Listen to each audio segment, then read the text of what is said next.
সত্যজিৎ রায়ের শতরঞ্জকে খিলাড়িতে মির্জা মানে সঞ্জীব কুমার বলেছিলেন, হর মুশকিল কা হল মিলতা হ্যায়, ঢুঁড়নে ওয়ালা চাহিয়ে। সামনের বছর ভোট, আর তার আগে বঙ্গ রাজনীতির শতরঞ্জের খিলাড়িরা বুঝলেন একেবারে ঘুঁটি সাজিয়ে বসে পড়েছেন বিপক্ষকে কিস্তিমাত করতে। আর সেই নিয়েই প্রথম প্রশ্ন। শিলিগুড়িতে রাজ্যের সবচেয়ে বড় মহাকাল মন্দির হবে, ঘোষণা মুখ্যমন্ত্রী। শিলিগুড়িতে তিরুপতির আদলে বালাজি মন্দির করছে হিন্দুরা, আজই বললেন বিরোধী দলনেতা। তবে কি এবারের ভোটে শাসক বিরোধী লড়াইয়ের অন্যতম ইস্যু হবে মন্দির নির্মাণ? দ্বিতীয় প্রশ্ন। দীঘায় জগন্নাথ মন্দির, নিউ টাউনে দুর্গা অঙ্গনের ঘোষণার পর এবার উত্তরে সবচেয়ে বড় শিবের মূর্তি। হিন্দুত্বের মোকাবিলায় বিজেপির সঙ্গে টক্করে নামছে তৃণমূল। তৃতীয় প্রশ্ন। ক্ষমতায় এলেই মহিলাদের মাসে ২৫০০ টাকা, সঙ্গে ৫০০ টাকায় রান্নার গ্যাস, প্রতিশ্রুতি শুভেন্দু অধিকারী। তবে কি তৃণমূলের ক্ষয়রাতির রাজনীতিকে হাতিয়ার করছে বিজেপিও? চতুর্থ প্রশ্ন। সোশ্যাল মিডিয়ায় ঝড় তুলতে আমি বাংলার ডিজিটাল যোদ্ধা, কর্মসূচি ঘোষণা অভিষেক বন্দ্যোপাধ্যায়। বাংলার ভোট যুদ্ধে অমিত মালভিয়ার আইটি সেলকে কতটা চাপে ফেলতে পারবে অভিষেক বাহিনী? পঞ্চম প্রশ্ন। এসআইআর না হলে ভোট হবে না, আর ভোট না হলেই জারি হবে রাষ্ট্রপতি শাসন, হুঁশিয়ারি বিরোধী দলনেতা। বৈধ নাম বাদ গেলে সব লণ্ডভণ্ড করে দেব, পাল্টা তৃণমূল। সংঘাতের এই আবহে আদৌ সুষ্ঠুভাবে কি করা যাবে এসআইআর? ষষ্ঠ প্রশ্ন। ফিরল ৯-এর দশকের ভয়াবহ স্মৃতি। কালী পুজোর আগে দিকে দিকে বাড়ছে চাঁদার জুলুম, পাড়ায় পাড়ায় গাড়ি থামিয়ে চলছে জবরদস্তি। নিগ্রহের হাত থেকে রেহাই পেলেন না সেনা জওয়ানও। কেন চোখ বুজে বসে আছে পুলিশ? তবে শুরুতেই দেখাবো ধর্মের পাল্টা ধর্ম, ক্ষয়রাতির পাল্টা ক্ষয়রাতি। ভোটের আগে ঘুঁটি সাজাচ্ছে সব পক্ষই। ধর্ম থেকে ক্ষয়রাতি, ডিজিটাল যোদ্ধা থেকে এসআইআর নিয়ে হুঁশিয়ারি। ২৬-এর বিধানসভা ভোটের কথা মাথায় রেখে এখন থেকেই ঘুঁটি সাজাতে শুরু করে দিয়েছে সব দল। সবার ঝুলি থেকে বেরোতে শুরু করেছে অস্ত্র। দীপাবলির আগেই রাজ্য রাজনীতিতে এখন পরপর ধামাকা। বিজেপির ধর্মের অস্ত্র ভোঁতা করতে দীঘার জগন্নাথ মন্দির, নিউ টাউনের দুর্গাঙ্গনের পর এবার শিলিগুড়িতে মহাকাল মন্দির তৈরির কথা ঘোষণা করেছেন মমতা বন্দ্যোপাধ্যায়। শিলিগুড়ির পাশাপাশি ভালো জমি, যেখানে কনভেনশন সেন্টার হবে, তার পাশে আমি একটা বড় মহাকাল মন্দির করব, যেটা হচ্ছে সবচেয়ে বড় শিব করব। একদিকে মমতা বন্দ্যোপাধ্যায় যখন ধর্মযুদ্ধে বিজেপিকে টক্কর দেওয়ার চেষ্টা করছেন, তখন শুভেন্দু অধিকারী আবার ক্ষয়রাতির লড়াইয়ে তৃণমূলকে পিছনে ফেলতে কালীপুজোর আগেই প্রতিশ্রুতির ফুলঝুরি ছোটাচ্ছেন। ভারতীয় জনতা পার্টি সংকল্পপত্র ঘোষণা করবে। উল্লেখযোগ্য 4টি বিষয় বলে রাখছি। মহিলাদের জন্য ২৫০০ টাকা, ৫০০ টাকার গ্যাস, সরকারি বাসে মহিলাদের ফ্রি, ১০ লক্ষ টাকা পর্যন্ত আয়ুষ্মান ভারতে বিনা পয়সায় চিকিৎসা। এই পরিস্থিতিতে যে কোনো দিন পশ্চিমবঙ্গে শুরু হয়ে যাবে ভোটার তালিকার বিশেষ সংশোধন বা এসআইআর। জানিয়ে তরজার পারদ এখন থেকেই সপ্তমে। যদি অন্যায়ভাবে একটি লোক ভোটার তালিকা থেকে বাদ নাম করে, আমি সাবিনা ইয়াসমিন মোটা বাড়িতে লন্ডভন্ড করে রেখে দিব, এটা মনে রাখবেন। মুসলিম ভাইদেরকে মমতা বন্দ্যোপাধ্যায় এবং তৃণমূল উস্কানোর চেষ্টা করছে। শুধু তরজাতেই নয়, পারদ চড়তে চলেছে সোশ্যাল মিডিয়াতেও। কারণ এবার ডিজিটালে মাটি আরও শক্ত করতে নতুন প্রকল্পের সূচনা করলেন অভিষেক বন্দ্যোপাধ্যায়। আজকের লড়াই শুধু বন্দুক বা তলোয়ার দিয়ে নয়, আজকের লড়াই মোবাইলে, সোশ্যাল মিডিয়ায়, সমাজ মাধ্যমে। এই সুযোগে ঘর গোছানোর সঙ্গে শুরু হয়ে গেছে ঘর বদলের পালাও। ফের তৃণমূলে ফেরার জল্পনা উস্কে মমতা বন্দ্যোপাধ্যায়ের সঙ্গে বৈঠক করেছেন শোভন চট্টোপাধ্যায়। সব মিলিয়ে ইস্যুর যুদ্ধের রাজ্য রাজনীতি একেবারে সরগরম। যাতে দেওয়াল লিখন স্পষ্ট, ভোট এসে গেছে। এবিপি আনন্দ। দেখুন, খাতায় কলমে ভোটের এখনো কয়েক মাস বাকি, কিন্তু বঙ্গ রাজনীতিতে যা চলছে তাতে ছোটবেলায় টিভিতে দেখা ওই মহাভারতের যুদ্ধের কথা মনে পড়ে যাচ্ছে। পাশুপাত অস্ত্রের পাল্টা শতগ্নি, নাগবানের পাল্টা বরুণ বান, একেবারে সেই রকম মন্দিরের পাল্টা আরেকটা মন্দির, নগদ অনুদানের পাল্টা আরও বেশি নগদ। বন্যা নিয়ে রাজনীতির বাকযুদ্ধ শেষ হতে না হতে প্রতিশ্রুতির বন্যা। এখন লক্ষ্মীর ভাণ্ডারের জন্য মহিলাদের মাসে ১২০০ এবং ১০০০ টাকা দেয় তৃণমূল সরকার। ভোটের মুখে শুভেন্দু অধিকারী প্রতিশ্রুতি দিচ্ছেন তাঁরা ক্ষমতা এলে নগদ অনুদান হবে ২৫০০, রান্নার গ্যাস মিলবে অর্ধেক দামে। বঙ্গ রাজনীতিতে বোনান্সা অফার দিতে পিছিয়ে নেই কোনো পক্ষই। তবে দেখতে পাচ্ছি ভোট এলে অস্ত্রের পাল্টা অস্ত্র যে শুধু বের হয় তাই নয়, অস্ত্র পাল্টেও যায়, মানে অস্ত্রের পাল্টাপাল্টিও হয়। তৃণমূলের ট্রাম্প কার্ড ছিল অনুদান বা দান খয়রাতি। বিজেপি তাদের নতুন অস্ত্র করেছে সেই অনুদানের প্রতিশ্রুতিকে। আবার বিজেপির ট্রাম্প কার্ড ছিল যে মন্দির, তৃণমূলের নতুন অস্ত্র সেই মন্দির। আমার প্রথম বক্তা বিশ্বনাথ চক্রবর্তী কি মানবেন যে ভোট এলে সব কুছ চলতা হ্যায়? সুমনদা, মমতা বন্দ্যোপাধ্যায়ের ক্ষেত্রে 2018 সাল পর্যন্ত সংখ্যালঘু মুসলিম তোষণের কনটেক্সটেই কিন্তু তিনি মুসলিম ভোটটাকে কনসলিডেট করেছেন এবং ইমাম ভাতা, মুয়াজ্জিম ভাতা দিনের পর দিন দিয়েছেন। এবং তারপরে বিজেপি ওই সেই মুসলিম তোষণের ইস্যুকে সামনে রেখে হিন্দু ভোটের পোলারাইজেশন করেছে। ফলে মমতা বন্দ্যোপাধ্যায়ের আশঙ্কা যে যদি আরও মুসলিম ভোট কনসলিডেশন মানে হিন্দু ভোট কনসলিডেশন হয় তাহলে শেষ পর্যন্ত বিপদে পড়তে হবে না তো। ফলে মমতা বন্দ্যোপাধ্যায় হিন্দু ভোটের মেরুকরণ বিজেপির পক্ষে যাতে না যায় তার জন্য একের পর এক মন্দিরের কথা বলছেন। তিনি জগন্নাথ ধামের কথা ইতিমধ্যেই উদ্বোধন করেছেন, তিনি দুর্গাঙ্গনের কথা বলছেন। আর মহাকাল মন্দিরের ক্ষেত্রে তার কিন্তু এক ঢিলে দু পাখি মারা। কেন এক ঢিলে দু পাখি মারা? পরিষ্কার করে বলতে গেলে যে এই মুহূর্তে আপনি জানেন উত্তরবঙ্গ কিন্তু মানে মানুষের মধ্যে তীব্র ক্ষোভ। মমতা বন্দ্যোপাধ্যায় রেড রোডে নাচছেন আর একের পর এক লাশ ভেসে যাচ্ছে, এই ছবি কিন্তু উত্তরবঙ্গের মানুষ একেবারেই পছন্দ করেনি এবং একই সাথে রিলিফের নিয়েও কিন্তু তীব্র ক্ষোভ আছে। ফলে মমতা বন্দ্যোপাধ্যায় কিন্তু নজর ঘোরাতে পেরেছেন। মানে এই যে মহাকাল মন্দির আমি তৈরি করব, এর মধ্য দিয়ে তিনি মহাকাল মন্দির সংক্রান্ত বিষয় নিয়ে সেন্টিমেন্ট জানেন আপনি যে নেপালি ভাষাভাষী মানুষের মধ্যে বিরাট পরিমাণে আছে। ফলে নেপালি ভাষাভাষী মানুষের দৃষ্টিকোণ এদিকে আনতে পারবেন এবং উত্তরবঙ্গের হিন্দু ভোট ব্যাংক যেটা বারবার বিজেপির পক্ষে যাচ্ছে, ফলে মহাকাল মন্দিরের ইস্যুকে সামনে রাখলে একদিকে সম্প্রতি যে বড় ধরনের প্রাকৃতিক বিপর্যয় উত্তরবঙ্গে ঘটলো, যেখানে সরকার ব্যর্থ হয়েছে, বারবার প্রশ্নের সম্মুখীন হয়েছে সরকার একাধিক ইস্যুতে, কখনো সম্মুখীন হয়েছে যে নদী বক্ষ কীভাবে বেনির্মাণ হচ্ছে, কীভাবে বন ধ্বংস করা হয়েছে শাসক দলের নেতৃত্বে, এবং একের পর এক অভিযোগ এবং কেন আবহাওয়া দপ্তরের সতর্কতা সত্ত্বেও কেন মানুষগুলোকে বাঁচানো গেল না, সরকার কেন তৎপর হলো না। ফলে এই জায়গা থেকে নজর ঘোরানো এবং হিন্দু ভোটের পোলারাইজেশনের জায়গা থেকে তিনি কিন্তু মহাকাল মন্দিরের কথা পরিষ্কার ঘোষণা করলেন। উল্টো দিকে যদি বিজেপির জায়গা থেকে দেখেন, বিজেপি দেখছে যে হিন্দু ভোটের পোলারাইজেশনের স্লোগান আমরা তুলছি বটে, সংখ্যালঘু তোষণের গল্পও আমরা বলছি বটে, কিন্তু আমাদের ভোট ব্যাংক ওই 38-39% গিয়ে থেমে যাচ্ছে, যেটা দিয়ে সরকার পরিবর্তন করা যাচ্ছে না।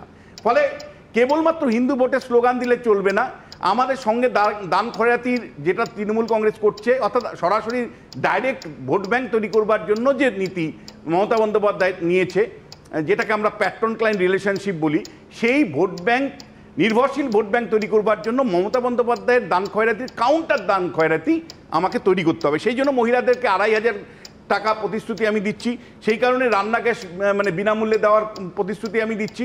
একটার পর একটা যে জনমুখী প্রকল্পের কথা শুভেন্দু অধিকারী ঘোষণা করছেন, সেটা হলো যে ভাই আমার শুধু হিন্দু ভোট ব্যাংকের মানে হিন্দু ভোটারের স্লোগান তুলে বা হিন্দুত্বের স্লোগান তুলে কিন্তু আমি জয়ী হতে পারবো না। ফলে আমাকে দান খয়রাতি রাজনীতিতে প্রত্যক্ষ নিয়ন্ত্রণে ভোটার তৈরি করতে হবে, আমাকে ভোট ব্যাংক তৈরি করতে হবে দান খয়রাতি রাজনীতির মধ্য দিয়ে। কিন্তু দিনের শেষে আমি বলছি দুটো রাজনৈতিক দলই কিন্তু দীর্ঘমেয়াদী প্রকল্পের কথা বা সুশাসনের কথা কেউই বলছেন না।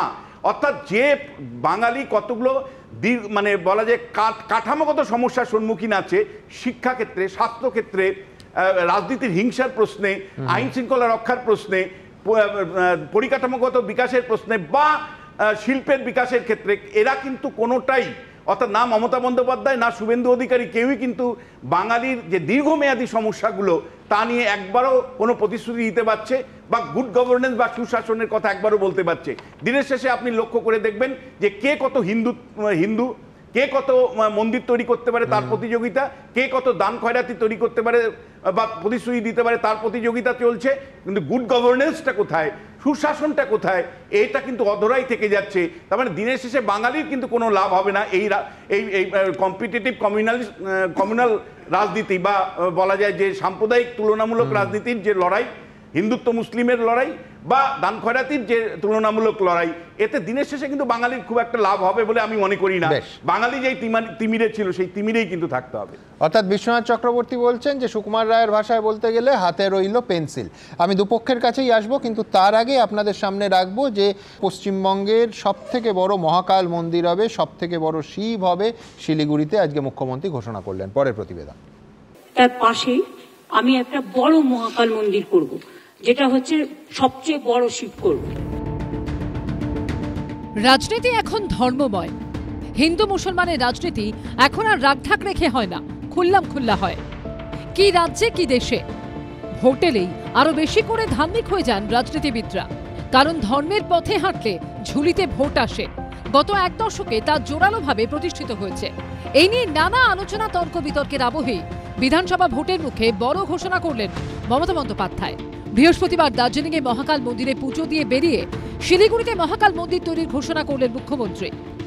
আমি একটা জমি ডিএমকে দেখে রাখতে বলেছি শিলিগুড়ির পাশাপাশি, ভালো জমি, যেখানে কনভেনশন সেন্টার হবে, তার পাশে আমি একটা বড় মহাকাল মন্দির করব, যেটা হচ্ছে সবচেয়ে বড় শিব করব। বাংলার বুকে রামনবমী, দোল, হনুমান জয়ন্তীর মধ্যে দিয়ে বিজেপি যখন নিজেদের হিন্দুদের রক্ষাকর্তা বলে তুলে ধরার মরিয়া চেষ্টা করছে, তখন পাল্টা মুখ্যমন্ত্রীর মহাকাল মন্দির তৈরির ঘোষণাকে রাজনীতির আতশ কাছে দেখছে বিজেপি। মমতা বন্দ্যোপাধ্যায় গত 2021 সালের বিধানসভা ভোটের পরে উনি বুঝতে পেরেছিলেন যে হিন্দুরা, পশ্চিমবঙ্গের হিন্দুরা মূলত মমতা বন্দ্যোপাধ্যায়কে ভোট দিচ্ছে না, তারা বিজেপিকে ভোট দিচ্ছে। তারপর থেকে তিনি বুদ্ধি পাকাচ্ছেন যে কিভাবে হিন্দু ভোটকে ভাগ করা যায়। তার জন্য তিনি জগন্নাথ মন্দির তৈরি করেছেন এর আগে, যদিও জগন্নাথ মন্দির নাম দিলেও দেখা গেল আদপে ওটা তৈরি হলো জগন্নাথ কালচারাল সেন্টার। এবার কি তাহলে মহাকাল মন্দির তৈরি হবে নাকি মহাকাল কালচারাল সেন্টার তৈরি হবে? কার্ল মার্কস সেই কবে বলেছিলেন ধর্ম আসলে আফিমের মতো, কিন্তু বর্তমান ভারতের সারসত্য হলো ধর্মের নামে এখন ভোট হয়। কিন্তু তারপরও এখনো যারা মনে করেন ধর্ম আর রাজনীতিকে গোলানো উচিত নয়, তারা অবশ্য ভোটের আগে মুখ্যমন্ত্রীর মহাকাল মন্দির তৈরির ঘোষণাকে অন্য চোখেই দেখছেন। একটা কম্পিটিশন, কে কত বেশি ধর্মের নাম করে মানুষকে ভাগ করতে পারে, ভাগ করে কে কত বেশি ভোট ব্যবস্থা করতে পারে। বিজেপি হিন্দু ধর্মের ভোট যদি পায়, তাহলে তৃণমূলকে মুসলমান ধর্মের ভোট পেতে হবে, এই গোছের মনোভাব। এখন দেখা যাচ্ছে তাই করলেও তৃণমূল পারবে না, ফলে তৃণমূলের এখন হিন্দু ধর্মের তাস খেলতে হচ্ছে। ধর্ম নিয়ে প্রতিযোগিতামূলক রাজনীতি ভালো না খারাপ, এ নিয়ে যতই মতভেদ থাকুক না কেন, ইভিএম এ মন্দির মসজিদের রাজনীতির এফেক্ট ভালোই হয়। এটা বুঝতে পেরে কেউই এখন এর থেকে পিছিয়ে থাকতে চান না। আশাবুল হোসেন, বিজেন্দ্র সিংহ ও প্রকাশ সিনহার রিপোর্ট, এবিপি আনন্দ। দেখুন, রাম মন্দির দিয়ে শুরু। বিজেপির রাজনৈতিক অস্তিত্বের সঙ্গে সেই 1989 সাল থেকে যুক্ত রাম মন্দির, কিন্তু সেই মন্দির ইস্যুর বল এখন এ রাজ্যে তো তৃণমূলের কোটে। সাগর থেকে পাহাড়, একের পর এক নতুন মন্দির প্রতিষ্ঠা। প্রথমে দক্ষিণবঙ্গের দীঘাতে জগন্নাথ মন্দির, অত্যন্ত জনপ্রিয় হয়েছে সন্দেহ নেই। তারপর নিউ টাউনে দুর্গা অঙ্গনের কাজ শুরু হয়ে গেছে। আজ মুখ্যমন্ত্রী ঘোষণা করলেন যে শিলিগুড়িতে হতে চলেছে রাজ্যের সব থেকে বড় মহাকাল মন্দির। কিন্তু তৃণমূলের কৃষাণু মিত্রর কাছে আমার প্রশ্ন থাকবে, এসবের পাশাপাশি রাজ্যে স্থায়ী চাকরি, শিল্পের পরিকাঠামো, শিক্ষা, স্বাস্থ্য, রাস্তাঘাটে আইন শৃঙ্খলার হাল ফেরানোর একটা স্পষ্ট প্রতিশ্রুতি যদি পাওয়া যেত, তাহলে কি আরো ভালো হতো না কৃষাণু? শুধু মন্দিরে পেট ভরবে? দেখো, প্রথম কথা হচ্ছে যে মন্দির তো শুধুমাত্র ধর্মের প্রতীক নয়, সেটা আমাদের সংস্কৃতির প্রতীক, আমাদের কালচারাল আইডেন্টিটি। এবং কালচারাল আইডেন্টিটির অন্যতম একটি বিন্দু হচ্ছে এই কালচারকে তুলে ধরে ব্যবসা হোক, বাণিজ্য হোক, শিল্পায়ন হোক বা কর্মসংস্থান হোক, এই সব গড়ে ওঠে। এর জ্বলন্ত উদাহরণ চারিদিকে আছে। দীঘার উদাহরণ তুমি দিলে, দীঘাও একটা। কিন্তু রাম মন্দিরের উদাহরণটা ধরবে না? যখন বিজেপি রাম মন্দির করছিল নরেন্দ্র মোদীর নেতৃত্বে, তখন তোমরা বলতে এটা ধর্মের প্রচার হচ্ছে, সংস্কৃতির কথা তখন মনে পড়েনি? রাম মন্দিরের একটা ঐতিহাসিক প্রেক্ষাপট আছে, সেখানকার কিভাবে রাম মন্দির হলো, আগে কি ছিল, সেটা নিয়ে তাহলে আলাদা একদিন আলোচনা করা যেতে পারে। সেটার সাথে দীঘার মন্দির বা দুর্গাঙ্গন বা কঙ্কালীতলার যে জীর্ণোদ্ধার করা হয়েছে বা অন্যান্য যেগুলো হিন্দু পীঠস্থান সেইগুলোর যে জীর্ণোদ্ধার করা হয়েছে, সেইগুলোর কোনো মিল হয় না। এখানে একটু আগে বিজেপির প্রাক্তন সভাপতিকে শুনছিলাম নাকি কালচারাল সেন্টার দীঘার কিছু না কিছু বলছিলেন। আচ্ছা, স্বাধীন ভারতে সরকারি অনুদানে সরকারি পৃষ্ঠপোষকতায় প্রথম যে মন্দির তৈরি হয় সেটা হচ্ছে সোমনাথ মন্দির, যার একটা ঐতিহাসিক প্রেক্ষাপট আছে, কিন্তু স্বাধীন ভারতের সরকার সরকারিভাবে যে মন্দির তৈরি করে সেটা হচ্ছে গুজরাটের সোমনাথ মন্দির। যান, বিজেপির নেতারা যান, আমরাও অনেকেও যাই, সবাই যান। সেটাও খাতায় কলমে কিন্তু সোমনাথ ট্রাস্ট, কিন্তু কেউ সেই সোমনাথ ট্রাস্টটাকে কেউ বিদ্রুপ করে না, কেউ বলে না যে সেটা মন্দির নয়, সেটা সোমনাথ ট্রাস্ট। নরেন্দ্র মোদী বারংবার যান। তো সুতরাং বিজেপির নেতাদের একটু দেখতে হবে, একটু নিজেদের পেছনে দেখতে হবে যে সোমনাথ ট্রাস্ট যদি সেটা মন্দিরের আজকে হিন্দু পরম্পরায় বৈদিক পরম্পরায় সেটা মন্দির হতে পারে, আমরা তো কেউ তার বিরোধিতা করিনি, সারা দেশের মানুষ মানে। কিন্তু আমি বলছি যে একটা সেকুলার রাষ্ট্র, সেখানে মানুষের করের টাকায় তো মন্দির হতে পারে না, মসজিদও হতে পারে না, এটা তো ফান্ডামেন্টাল প্রিন্সিপাল। হ্যাঁ, তো সেটা নিয়মটাও আছে, তার জন্য হতে পারে না বলেও সেটা একটা কারণ হতে পারে। নিয়মটাকে এড়িয়ে কিভাবে করা যায়? না, তাহলে এই যে বিদ্রুপ করা, মমতা বন্দ্যোপাধ্যায় জগন্নাথ ধাম করেছেন বলে আমাকে বিদ্রুপ করতে হবে, হেয় করতে হবে, তাকে খাটো করতে হবে, এটাও তো মানুষ দেখছে। দিনের শেষে আজকে তোমার একটা অন্যতম কথা ছিল দান খয়রাতি। আচ্ছা, বলে রাখি, এটা অত্যন্ত অগণতান্ত্রিক।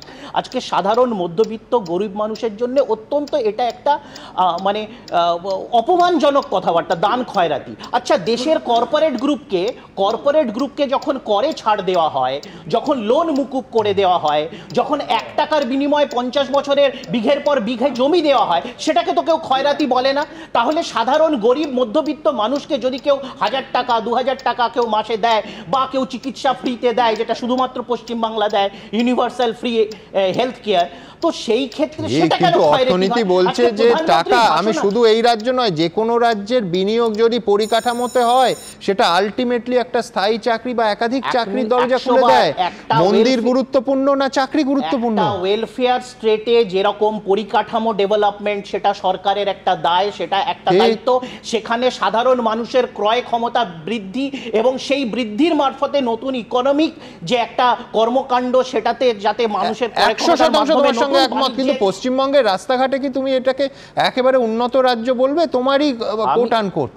আমি কিছুদিন আগে একজন গোয়েঙ্কা গোষ্ঠীর একজন কর্ণধার, তিনি নিউ টাউনের রাস্তা দিয়ে একটা ভিডিও করেছেন, তুমি চালাতে পারো, তার নিজস্ব টুইটারে সম্ভবত সেটা আছে। হ্যাঁ, তিনি তুলে ধরেছেন, তিনি আমাদের দলের কেউ নন। গোয়েঙ্কা গোষ্ঠীর কর্ণধারের ভিডিও চালানোর দরকার নেই, কোটি কোটি মানুষ দেখছেন, তারা ব্যবহারিক জীবনে প্রতিদিনকার অভিজ্ঞতায় জানেন যে রাস্তা এক্স্যাক্টলি ঠিক কি রকম এই মুহূর্তে, বিশেষ করে বর্ষাকালের পরে। আমরা জানি তাতে রাজ্যের ইকোনমিক কনস্ট্রেন্টসও জানি, এইগুলোও জানি, কিন্তু আবার এটাও জানি যে যখন সাধারণ মানুষের যেটা সব থেকে দরকার, এই তো আমাদের এই যে পার্বত্য পশ্চিমবাংলায়, পশ্চিমবাংলার উত্তরের জেলাগুলোতে যে আমরা প্রাকৃতিক দুর্যোগের উদাহরণ দিচ্ছি, বা যে দুর্যোগের সম্মুখীন, সেটা নিয়ে এত কথা বললো একটু আগে বিশ্বনাথ দাও বলে গেল, তাহলে সেইখানে যখন জনপ্রতিনিধি তো ম্যাক্সিমাম বিজেপি, সে বিধায়ক হোক, সে সাংসদ হোক, বা লোকাল স্তরে, তো তাহলে সেখানে যখন মানুষ দেখছে যে আরজি করে আমি সোমা বলছি নিয়ে যারা রাজ্য সরকারকে বা তৃণমূলকে অনেক ব্যঙ্গ বিদ্রুপ করেছে, হয়তো বিরোধিতাও করেছে, রাতও জেগেছেন, মোমবাতি মিছিল করেছেন, কিন্তু তার বাড়ির সামনে যখন জলের কানেকশনটি বয়ে গেছে, সেটা এই বানের জন্য কেটে গেছে বা রাস্তাটা ভেসে গেছে, তখন কিন্তু সেখানে পাশে দাঁড়াচ্ছেন কোনো বিধায়ক বা সাংসদ না, পাশে দাঁড়াচ্ছেন তৃণমূলের কর্মী, পাশে দাঁড়াচ্ছে রাজ্য প্রশাসন, স্বয়ং মুখ্যমন্ত্রী সেখানে ক্যাম্প করে আছেন, এতদিন ছিলেন, আবার পুনরায় গেছে। আমি বিরোধীদের কাছে একদম, মানুষ অভিজ্ঞতাতে দেখছে, মানুষ অভিজ্ঞতা মিলিয়েও নিচ্ছে, কোনো অসুবিধা নেই। কিন্তু এটাও ঠিক যে রাষ্ট্র তার প্রধান ফোকাস, তার প্রধান প্রায়োরিটি লিস্টে কি থাকবে? সাধারণ মানুষের উন্নয়ন, না মন্দির, মসজিদ, গির্জা, গুরুদ্বার তৈরি? এই প্রশ্ন ফান্ডামেন্টাল প্রশ্ন, দশকের পর দশক ধরে এই নিয়ে প্রশ্ন উঠেছে এবং প্রয়োজনে আমরাও তুলব এবং তুলছি। আমার পরের প্রতিবেদন আপনাদের সামনে রাখবো যে দীঘা জগন্নাথ মন্দির, আমি আবার বলছি, সেটা জনপ্রিয় হয়েছে, প্রচুর মানুষ যাচ্ছেন। নিউ টাউনে দুর্গাঙ্গনের পর শিলিগুড়িতে এবার মহাকাল মন্দিরের ঘোষণা। আবার উল্টো দিকে থেমে নেই কেউই, তার কারণ 7ই ডিসেম্বর ব্রিগেডে 5 লক্ষ কণ্ঠে গীতাপাঠের আয়োজন হচ্ছে সনাতন সংস্কৃতি সংসদের। এই ধরনের নানা উদ্যোগ, কি সামনে ভোট বলে, নাকি সত্যি সত্যি ধর্মের একটা গণজোয়ার এসেছে? জানি না, আপনারা উত্তর খুঁজবেন, দেখুন। কেউ বলেন ধর্মই সত্য, আবার কেউ বিশ্বাস করেন আনাল হক আমিই সত্য, কিন্তু রাজনীতিবিদরা মনে করেন ভোটই সত্য। আর ভোটে জিততে হলে এখন সবচেয়ে বড় হাতিয়ার ধর্ম। আমি একটা বড় মহাকাল মন্দির করব। মুখ্যমন্ত্রী 14.5 বছর পরে হিন্দুরা ঐক্যবদ্ধ হচ্ছে বলে ভয় পেয়ে সব করছে। ভোট যত এগোচ্ছে হিন্দুত্বের আবেগে শান্তিতে ততই বাড়ছে ভক্ত ভক্তি। সবাই পারলে নিজেদের হিন্দুত্বের রক্ষাকর্তা বলে ঘোষণা করে দেন, আর তাই মন্দির তৈরির কার্যত কম্পিটিশন শুরু হয়েছে। আমাকে একটা ট্রাস্ট করতে হবে, তাদের দিয়ে করাতে হবে, বাট গভর্নমেন্ট আমরা ফুল কোঅপারেট করবো, জমিটা আমরা বিনা পয়সায় দেবো এবং নিজেরাই করবো, সবাইকে নিয়ে, প্রাইভেট পার্টিদের নিয়ে যারা ইন্টারেস্টেড। ইতিমধ্যে শিলিগুড়ির উপকণ্ঠে তিরুপতির আদলে বালাজি মন্দির নির্মাণের কাজ শুরু হয়েছে, হিন্দু ভক্তমণ্ডলীর নিধিতেই হচ্ছে। মাস 6 আগে অক্ষয় তৃতীয়ার দিন দীঘায় জগন্নাথ মন্দিরের উদ্বোধন করেন মুখ্যমন্ত্রী মমতা বন্দ্যোপাধ্যায়। আবার 21শে জুলাইয়ের মঞ্চ থেকে নিউ টাউনে দুর্গাঙ্গন তৈরির ঘোষণা করেন মুখ্যমন্ত্রী। জেনে রাখুন, জগন্নাথ ধাম যেমন করে দিয়েছি, আগামী দিন ওই জগন্নাথ ধামের অনুকরণে একটা দুর্গা অঙ্গন আমি বাংলায় করে দেব। মুখ্যমন্ত্রীর ঘোষণার পরই 22শে আগস্ট দুর্গা অঙ্গন তৈরির জন্য টেন্ডার ডাকা হয় হিডকোর তরফে। নিউ টাউনের ইকো পার্কের কাছে রাস্তার উপর প্রায় 12.6 একর জমিতে তৈরি হবে দুর্গাঙ্গন। খরচ হবে প্রায় 262 কোটি টাকা। ইতিমধ্যেই মন্দির তৈরি ও পরিচালনার জন্য ট্রাস্ট তৈরি করা হয়েছে। গত 1 মাস ধরেই এই জমিকে উঁচু করার যে কাজ সেটা চলছে। যে ট্রাস্ট তৈরি হয়েছে সেই ট্রাস্টের সদস্যরা একাধিকবার ইতিমধ্যেই বৈঠকে বসেছেন। মূল যে কনসেপ্ট অর্থাৎ যে ধারণা থেকে দুর্গাঙ্গন তৈরি হবে সেটা নিয়ে ঐক্যমত্যে পৌঁছানো গিয়েছে। এরপরে ডিজাইন এবং অন্যান্য কাজের দিকটা এগোনো হবে। আপাতত সিদ্ধান্ত নেওয়া হয়েছে এমনই যে 2 বছরের মধ্যে তৈরি হয়ে যাবে এই দুর্গাঙ্গন। এবার বিপর্যস্ত উত্তরবঙ্গ পরিদর্শনে গিয়ে শিবের মন্দির তৈরির ঘোষণা করলেন মুখ্যমন্ত্রী। আমরা একটা জগন্নাথ ধাম করেছি দীঘায়, আমরা দুর্গা অঙ্গন করছি রাজারহাটে। আমি একটা বড় মহাকাল মন্দির করব, যেটা হচ্ছে সবচেয়ে বড় শিব করব। মমতা বন্দ্যোপাধ্যায় গত 2021 সালের বিধানসভা ভোটের পরে উনি বুঝতে পেরেছিলেন যে হিন্দুরা, পশ্চিমবঙ্গের হিন্দুরা মূলত মমতা বন্দ্যোপাধ্যায়কে ভোট দিচ্ছে না, তারা বিজেপিকে ভোট দিচ্ছে। তারপর থেকে তিনি বুদ্ধি পাকাচ্ছেন যে কিভাবে হিন্দু ভোটকে ভাগ করা যায়। কেউ রামনবমী, হনুমান জয়ন্তী পালন করছেন, গদা তলোয়ার খেলছেন, তো কেউ শয়ে শয়ে দুর্গাপুজোর উদ্বোধন করছেন, দুর্গাপুজোর অনুদানের পরিমাণ বাড়াচ্ছেন। নীতি নিয়ে মতভেদ থাকলেও রাজনীতির প্রশ্নে নেতা নেত্রীদের মধ্যে ধর্ম নিয়ে এখন মিলে সুর মেরা তুমহারা। হিন্দুত্ব মন্দির তৈরি করা, গভর্নমেন্টের টাকা খরচা করে মন্দির তৈরি করতে হবে সরকারি টাকায়, তার মানে হিন্দু ভোট চাইছে। আসলে আরএসএস এর পরিকল্পনার হিডেন এজেন্ডা বাস্তবায়িত করার জন্য যিনি সবথেকে বেশি আগ্রহী তার নাম মাননীয় মুখ্যমন্ত্রী। এর মধ্যেই আবার 26এর বিধানসভা নির্বাচনের আগে আগামী 7ই ডিসেম্বর ব্রিগেডে হবে 5 লক্ষ কণ্ঠে গীতাপাঠ। আয়োজক সনাতন সংস্কৃতি সংসদ। ধর্মকে হাতিয়ার করে শেষ অবধি ভোটে কে বাজিমাত করলো তার উত্তর মিলবে আগামী বছর। আশাবুল হোসেন, অরিত্রী ভট্টাচার্য, অভিজেন্দ্র সিংহর রিপোর্ট, এবিপি আনন্দ। দেখুন, আমার মনে আছে এই স্টুডিওতে বিজেপির প্রতিনিধিরা অনুদান শুনলেই একবারে ঝাঁপিয়ে পড়তেন। সে অনুদান লক্ষ্মীর ভাণ্ডার হোক কিংবা 100 দিনের কাজ। স্বয়ং নরেন্দ্র মোদী দিনের পর দিন এই ওনার ভাষায় রেউড়ি সংস্কৃতির একবারে দেড়ে কষে বিরোধিতা করেছেন। আর এখন মধ্যপ্রদেশ থেকে রাজস্থান, হরিয়ানা থেকে মহারাষ্ট্র, কার্যত বিজেপি এবং বিজেপি বিরোধীদের মধ্যে খয়রাতি দেওয়ার প্রতিযোগিতা চলে, বিশেষ করে ভোটের আগে। লক্ষ্মীর ভাণ্ডারের মতোই নানা প্রকল্প রাজ্যে রাজ্যে চলে এসেছে, কিন্তু শুভেন্দু অধিকারীর প্রকাশ্য বক্তব্য থেকে স্পষ্ট যে এই রাজ্যেও বিজেপি অনুদানের পাল্টা বাড়তি অনুদানের ঝুলি নিয়ে আসছে। 2500 টাকা অনুদান, 500 টাকায় গ্যাস ইত্যাদি ইত্যাদি। আমার পরের বক্তা কৌস্তব বাগচির কাছে আমার প্রশ্ন থাকবে যে তাহলে কি ধর্মের পাশাপাশি পশ্চিমবঙ্গে অনুদানকেও তোমরা অস্ত্র করতে চলেছো ভোটে? সুমনদা, প্রথমেই বলি, সেটা হচ্ছে পশ্চিমবঙ্গের এই দীর্ঘ 15 বছরের শাসনকালে তৃণমূল যে অবস্থা করেছে এই রাজ্যের, বিজেপি এই ধরনের অনুদান বলুন বা এই ধরনের সোশ্যাল বেনিফিশিয়াল যে স্কিমগুলো বলুন, এটাকে কোনো পার্মানেন্ট সলিউশন বলে মনে করে না। কিন্তু যেখানে যেখানে প্রয়োজন হয়, বিশেষ করে এখানকার যে আর্থসামাজিক যা পরিস্থিতি আজকের দিনে দাঁড়িয়ে, পশ্চিমবঙ্গে, এবং এই যে সংস্কৃতি একটা তৈরি হয়েছে পশ্চিমবঙ্গে, সেই জায়গায় দাঁড়িয়ে, বা ধরুন এখানে মানুষের হাতে রোজগার নেই, শুধু পশ্চিমবঙ্গে অনুদান দিচ্ছ তা নয়, তার মানে আমায় ধরতে হবে মহারাষ্ট্র, মধ্যপ্রদেশ, রাজস্থান, যেখানে তোমরা দশকের পর দশক বিভিন্ন ক্ষেপে রাজত্ব করেছো, সেখানেও আর্থিক উন্নতি ঘটাতে পারেনি বিজেপি? আর্থিক উন্নতি অবশ্যই ঘটেছে। পশ্চিমবঙ্গের দিকে তাকিয়ে আজকে দেখলে বোঝা যাবে যে কতগুলো কোম্পানি, কতগুলো ইন্ডাস্ট্রি পশ্চিমবঙ্গ থেকে মাইগ্রেট করে অন্যান্য রাজ্যে চলে গেছে। আমি আসছি এই প্রসঙ্গটায় পরে, তার আগে আমি আস্তে আস্তে সেটা হচ্ছে বিহারে কয়েকদিন পরে ভোট, যে বিহারে তোমরা এতদিন ক্ষমতায়, সেখানেও ভোট আসার পর মহিলাদের জন্য নতুন প্রকল্প ঘোষণা হয়েছে, তাহলে সেখানেও উন্নয়ন হয়নি। অ্যাডিশনাল পাবে। আমি বলছি আপনারা যেমন এগুলোও দেখাচ্ছেন, রাজ্যের বিরোধী দলনেতাই একমাত্র রাজ্যের বিরোধী দলনেতা, কোনো ফিস ফ্রাই সেটিংয়ের বিরোধী দলনেতা নয়, যে প্রথম প্রকাশ্যে বলেছে হাত পায়ে ধরে দরকার পড়লে টাটাকে ফিরিয়ে আনবো। এই রাজ্যের বিরোধী দলনেতা একদম সিঙ্গুরের মাটিতে দাঁড়িয়ে বলেছে দরকার পড়লে পায়ে ধরে টাটাকে ফিরিয়ে আনবো। এটা এই রাজ্যের বিরোধী দলনেতারই কথা। সুমনদা, আমি যেটা বলছিলাম, মমতা বন্দ্যোপাধ্যায় পারেন না এমন কিছু না। আমি আস্তে আস্তে একটা আর্টিকেল পড়ছিলাম, সুন্দরবন দক্ষিণ 24 পরগনা, এবার সুন্দরবন উত্তরবঙ্গেও হয়ে যাবে, বলছে ওখানে সুন্দরী গাছ হবে, ওখানে সুন্দরী গাছ লাগাবে। এখন মমতা বন্দ্যোপাধ্যায় পারেন না এমন কিছু নেই। জগন্নাথ দেব বেচারা বহুত কষ্টে, মানে এতদিন জগন্নাথ দেবকে কষ্ট সহ্য করতে হয়েছে, এখন আজকে যা ঘোষণা করলেন, মহাকাল স্বয়ং এখন টেনশনে পড়ে গেছে। মা দুর্গা ইতিমধ্যেই কৈলাসে গিয়ে পৌঁছেছেন, গিয়ে দেখছেন যে মহাদেব এখন খুব টেনশন। জগন্নাথ দেবের সাথে যোগাযোগ করবে যে কি ব্যাপার, তুমি তোমাকে নিয়ে এতদিন টানাটানি চললে, এবার আমাকে নিয়ে টানাটানি শুরু হবে। যাই হোক, দেবদেবীর টেনশন যাই না, তোমাদের টেনশন কি বাড়লো? হিন্দু ভোটে এবার টানাটানি শুরু হলো। টেনশনের কারণ আছে সুমনদা, টেনশনের কারণ নেই বললে হবে না, কারণ এখানে মন্দিরে হালাল প্রসাদ দেওয়া হয়। এখানে দেবদেবীদের তো মন্দিরে হালাল প্রসাদ দেওয়া হয়। এখানে একদম মানে স্পষ্টত একজন যাকে বরাত দেওয়া হচ্ছে সে বলছে আমাদের দোকানে হালাল ছাড়া কিছু জিনিসপত্র পাওয়া যায় না, এখানে হালাল প্রসাদ। এখন জগন্নাথ দেব হালাল প্রসাদ খেয়েছেন কি খাননি সেটা জগন্নাথ দেবের উত্তর দিতে পারবে, আমি বলতে পারবো না। এখন মহাদেব সেটা নিতে পারবে কদ্দূর, আবার মহাদেবের সাথে মা দুর্গাকেও নিয়ে টানাটানি শুরু হয়ে গেছে, দুর্গাঙ্গন তৈরি করবে। এখন এই হালাল প্রসাদের বিষয়টা দেবদেবীরা কতটা হজম করতে পারবে সেটা অন্য বিষয়। আমি বলছি সুমনদা, একটা জিনিস তোমাকে মানতেই হবে যে ঠেলায় না পড়লে বেড়াল গাছে ওঠে না। মমতা বন্দ্যোপাধ্যায় এতদিন পরে সহজ পাটিগণিতটা বোধহয় বুঝেছে, এবং আমরা মনে করি যদি এটা বুঝে থাকেন তাহলে সেটা তো ভালো জিনিস।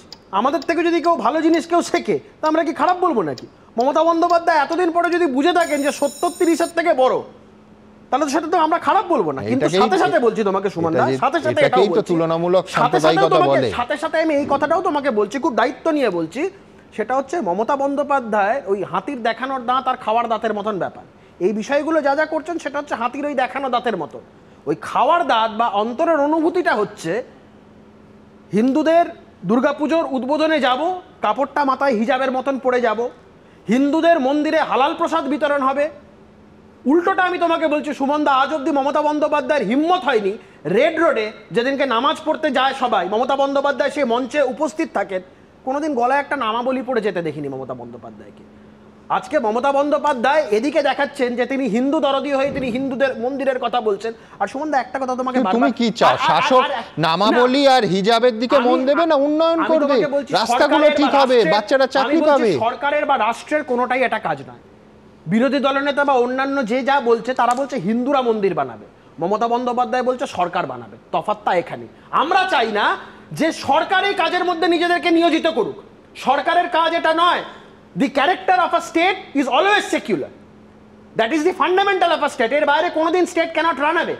আমি বলছি এর বাইরে স্টেটের কাজ এটা নয়। যদি হিন্দুরা মন্দির বানায়, যে কোনো ধর্মাবলম্বী মানুষ তাদের নিজেদের মন্দির, মসজিদ, গির্জা সবটাই বানাতে পারে, সেটা রাষ্ট্রের কাজ। আমার শুনে ভালো লাগলো যে কৌস্তব অন্তত আমাদের সংবিধান থেকে সেকুলার শব্দটা সরিয়ে দিতে চায় না। কৃষাণুর কাছে যাব এবং পাশাপাশি বলবো দেবদেবীদের কি চান সেই ইজারা বিজেপির হাতেও নেই, তৃণমূলের হাতেও নেই। কৃষাণু, দেখো, আমার এখানে অনেকগুলো কথা শুনলাম। Character of a state is basically secular, এটাও ভালো, মানে এই বিলম্বিত কিনা জানি না, তবে এই বোধোদয়টা ভালো। তার কারণ হচ্ছে কিছু বছর খানেক আগে সম্ভবত আমরা শুনেছিলাম যে আপকি বার 400 পার, 400 পারের কেন প্রয়োজনীয়তা হয়েছিল সেটা নিয়েও বিস্তর আলোচনা হয়েছে, জানি না কতগুলো মিডিয়াতে হয়েছে, কিন্তু সোশ্যাল মিডিয়াতে। কিন্তু 42 এর কি প্রয়োজনীয়তা? আমি বলছি বিরোধী থাকুক না, 42 হলেই তো লোকসভাতে সেটা মেজরিটি হয় না, কিন্তু রাজ্যের একটা ম্যান্ডেট পাওয়া যায় 100% এর, বলে রাখি যে রাজ্যের একটা মেজরিটি পাওয়া যায়, কাজ করতে সুবিধা হয়। আমরা তো দেখলাম যে 12 জন পেয়েছেন সেই 12 জনের সিংহভাগ তো ওই পার্বত্য পশ্চিম বাংলার। কি কাজে লাগলো বাংলার মানুষের? কি কাজে লাগলো আলিপুরদুয়ার, কুচবিহার, জলপাইগুড়ি, দার্জিলিং, ডুয়ার্সের মানুষের কি কাজে লাগলো? কোনো কাজে লাগলো না। আকচাকচি করলো, মিডিয়া বাইট করলো, নিজেদের মধ্যে কাড়াকাড়ি।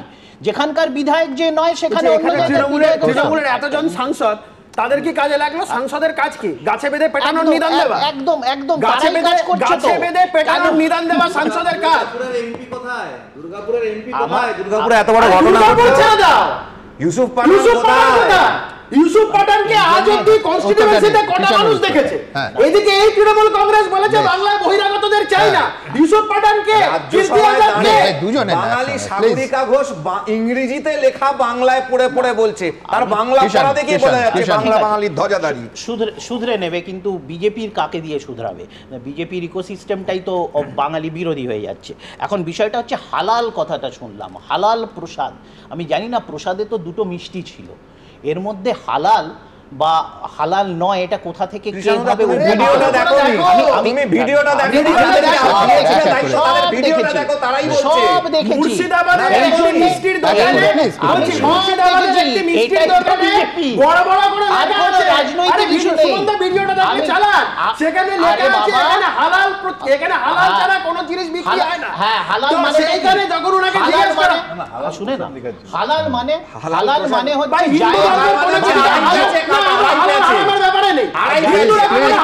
এবার আমার দাড়ি টানতে হলো, তার কারণ হচ্ছে রামদেবের প্রোডাক্টে হালাল লেখা থাকে, জানো না? বাবা রামদেবের ক্রিম, স্নো পাউডার। আমাদের দুর্ভাগ্য, দেখুন মন্দির থেকে বা গুরুদ্বার থেকে বা মসজিদ থেকে যখন খিচুড়ি বা প্রসাদ বাটা হয়, যখন সেই খিচুড়ি বিলি হয়, জিজ্ঞেস করা হয় যে যার হাতে দিচ্ছে সেই নিরন্ন ক্ষুধার্ত মানুষটা, তার ধর্ম কি? এটাই তো আমাদের ভারতবর্ষ।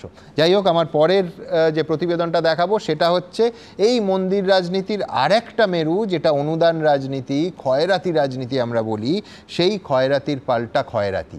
সত্যি সত্যি দেখুন তো। লক্ষ্মীর ভাণ্ডার সারা ভারতবর্ষে নয়, সারা পৃথিবীতে আমরা চালু করেছিলাম, মনে রাখবেন, আর সারা জীবন পর্যন্ত চলবে। মহিলাদের জন্য 2500 টাকা, 500 টাকার গ্যাস, সরকারি বাসে মহিলাদের ফ্রি। কেউ বলেন ভেট দিয়ে ভোট কেনা, কেউ আবার বলেন জনমুখী প্রকল্প। যে যাই বলুক না কেন, ভোটের আগে ভোটারদের নানা ধরনের প্রতিশ্রুতি বা ভেট দেওয়ার রেওয়াজ নতুন নয়। একসময় যা সীমাবদ্ধ ছিল দক্ষিণের রাজ্যগুলিতে, এখন তা গ্রাস করেছে গোটা দেশকে।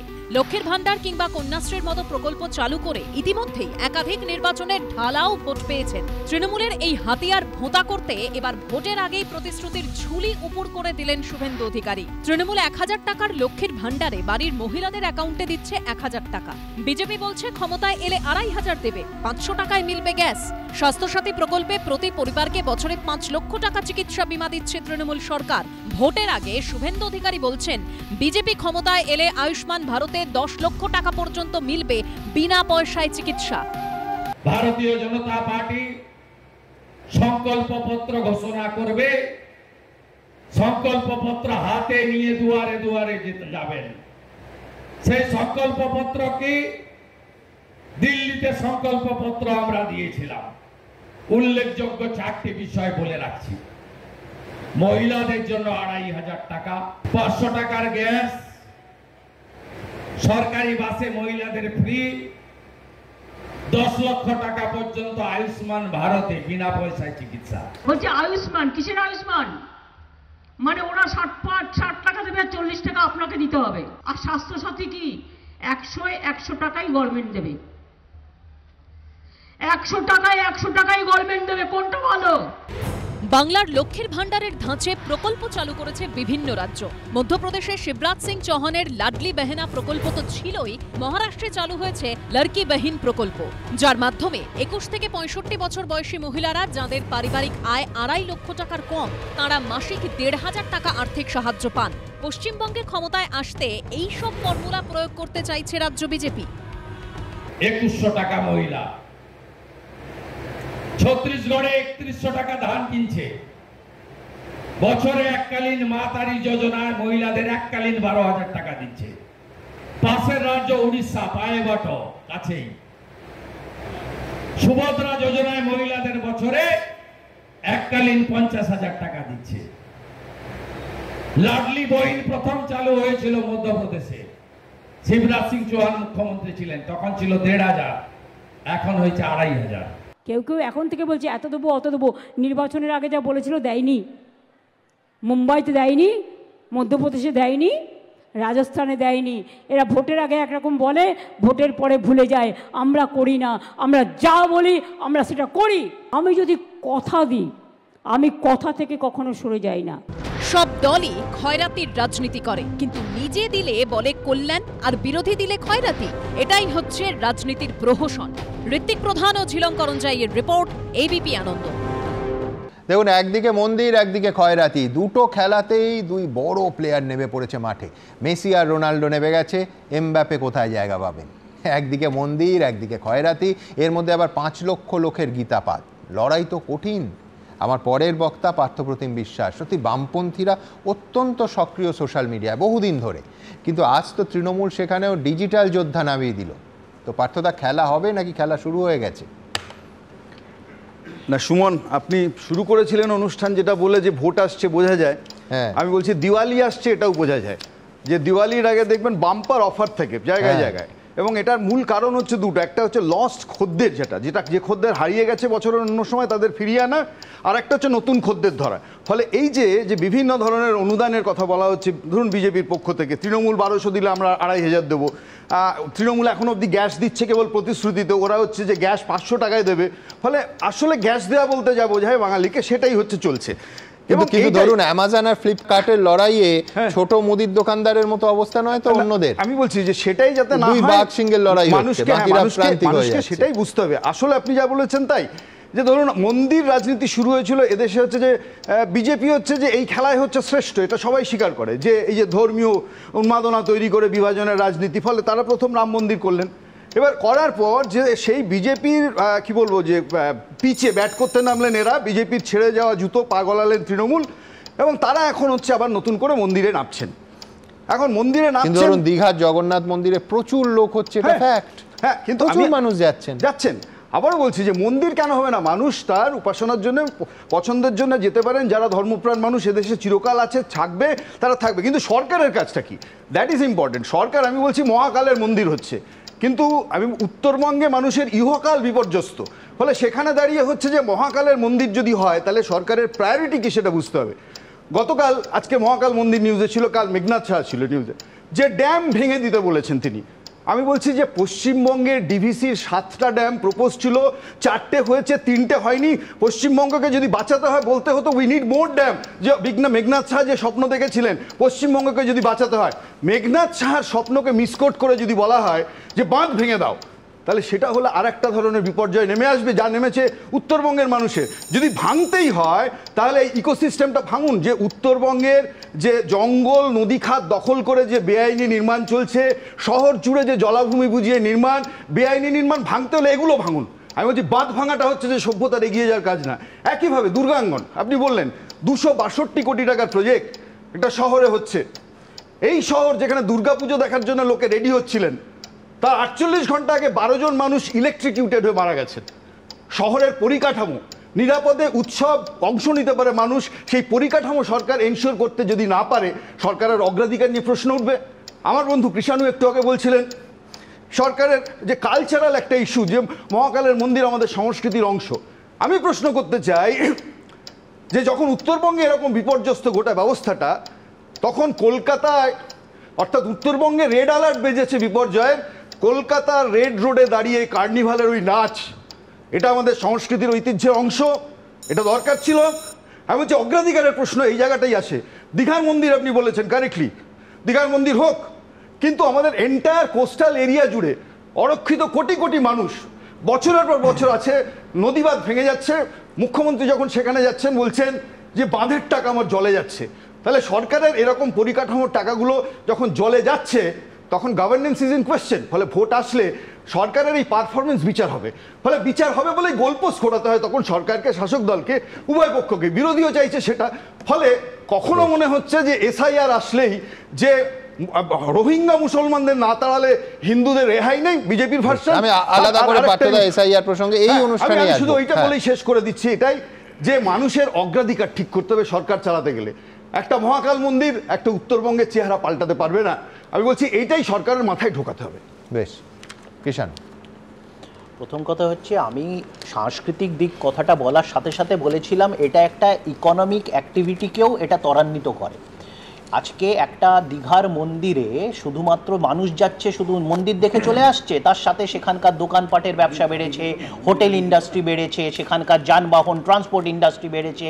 আজকে তার সাথে যে অ্যালাইড ইন্ডাস্ট্রি যেখানে আছে, আশেপাশে যেসব ট্যুরিজম হাব তৈরি হয়েছে, সেখানে ট্রাফিক বেড়েছে, ট্যুরিস্ট ট্রাফিক বেড়েছে, তার জন্য তাদের ব্যবসা বাণিজ্য বেড়েছে। তো এটা তো একটা হোলিস্টিক। আজকে কার্নিভালকে কেন্দ্র করে, যে কার্নিভালের একটা স্থায়ী হচ্ছে দুর্গাঙ্গন নিউ টাউনে, সেটা কেন্দ্র করে কত ব্যবসা বাণিজ্য নতুন করে পশ্চিমবাংলাতে হয়েছে তার একটা অক্সফোর্ড ইউনিভার্সিটির পরিসংখ্যান আমরা দেখেছিলাম যে গত বছর অবধি এবং এবছর। তো তাহলে শুধু কালচারাল কেন, যেটা ব্যাকফুটে। কিষাণুকে আমি ডিফার করছি।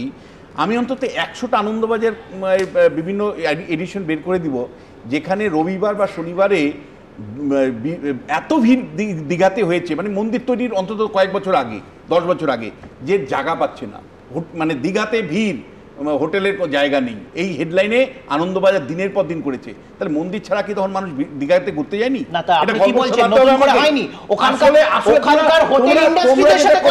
ধর্ম খাওয়াতে যাইছো না, চাকরি দিতে পারছো না, ধর্ম খাওয়াতে যাইছো। ধর্ম খাওয়া মানুষ, চাকরি দিতে পারছি না, ধর্ম খাও। চাকরি দিতে পারছি না, ধর্ম খাও। রাস্তা দিতে পারছি না, ধর্ম খাও। আরে বাবা, তোমরা ধর্মের উপর ভিত্তি করে জিততে চাইছো এবং বুঝতে পেরেছো মুসলিম ভোটটা কনসলিডেট করলেও হিন্দু ভোটটা পাচ্ছি না।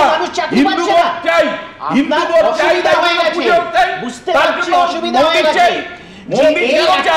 কারণটা হলো হিন্দু ভোটের পোলারাইজেশন বিজেপির পক্ষে যাতে না যায়, বিজেপি যাতে হিন্দু ভোটটা পুরোপুরি মেনে নিতে পারে, তার জন্য হিন্দুকে ভোটে সাথে হচ্ছে উঠন করে, হিন্দু সাথে হচ্ছে উঠন করে, হিন্দু হতে হচ্ছে, হিন্দুর মন্দির তৈরি করতে হচ্ছে, প্রাচীর করতে হচ্ছে। বেশ বেশ, আমি বিজেপির কাছেই যাব, কিন্তু তার আগে দ্রুত একবার দেখাবো যে ডিজিটাল পৃথিবীটাও এর আগে তার ভেতরে খুব বড় করে রাজনৈতিক শক্তি ঢুকেছিল। তার প্রমাণ প্রতি মুহূর্তের সোশ্যাল মিডিয়ায় চোখ রাখলেই আপনারা পাবেন। এখন আরো অর্গানাইজড হচ্ছে সেই চেহারাটা কিভাবে, পরের প্রতিবেদন। শুধু মাঠে ময়দানে নয়, ভোটের প্রচার যুদ্ধ এখন পুরোদস্তুর হয় সোশ্যাল মিডিয়াতেও। 26-এর মেগা ফাইটের আগে ডিজিটাল ময়দানের দখল নিতে এবার নতুন পথে হাঁটলেন অভিষেক বন্দ্যোপাধ্যায়। আমি আজকে একটি বিশেষ উদ্যোগ চালু করছি যার নাম হচ্ছে আমি বাংলার ডিজিটাল যোদ্ধা।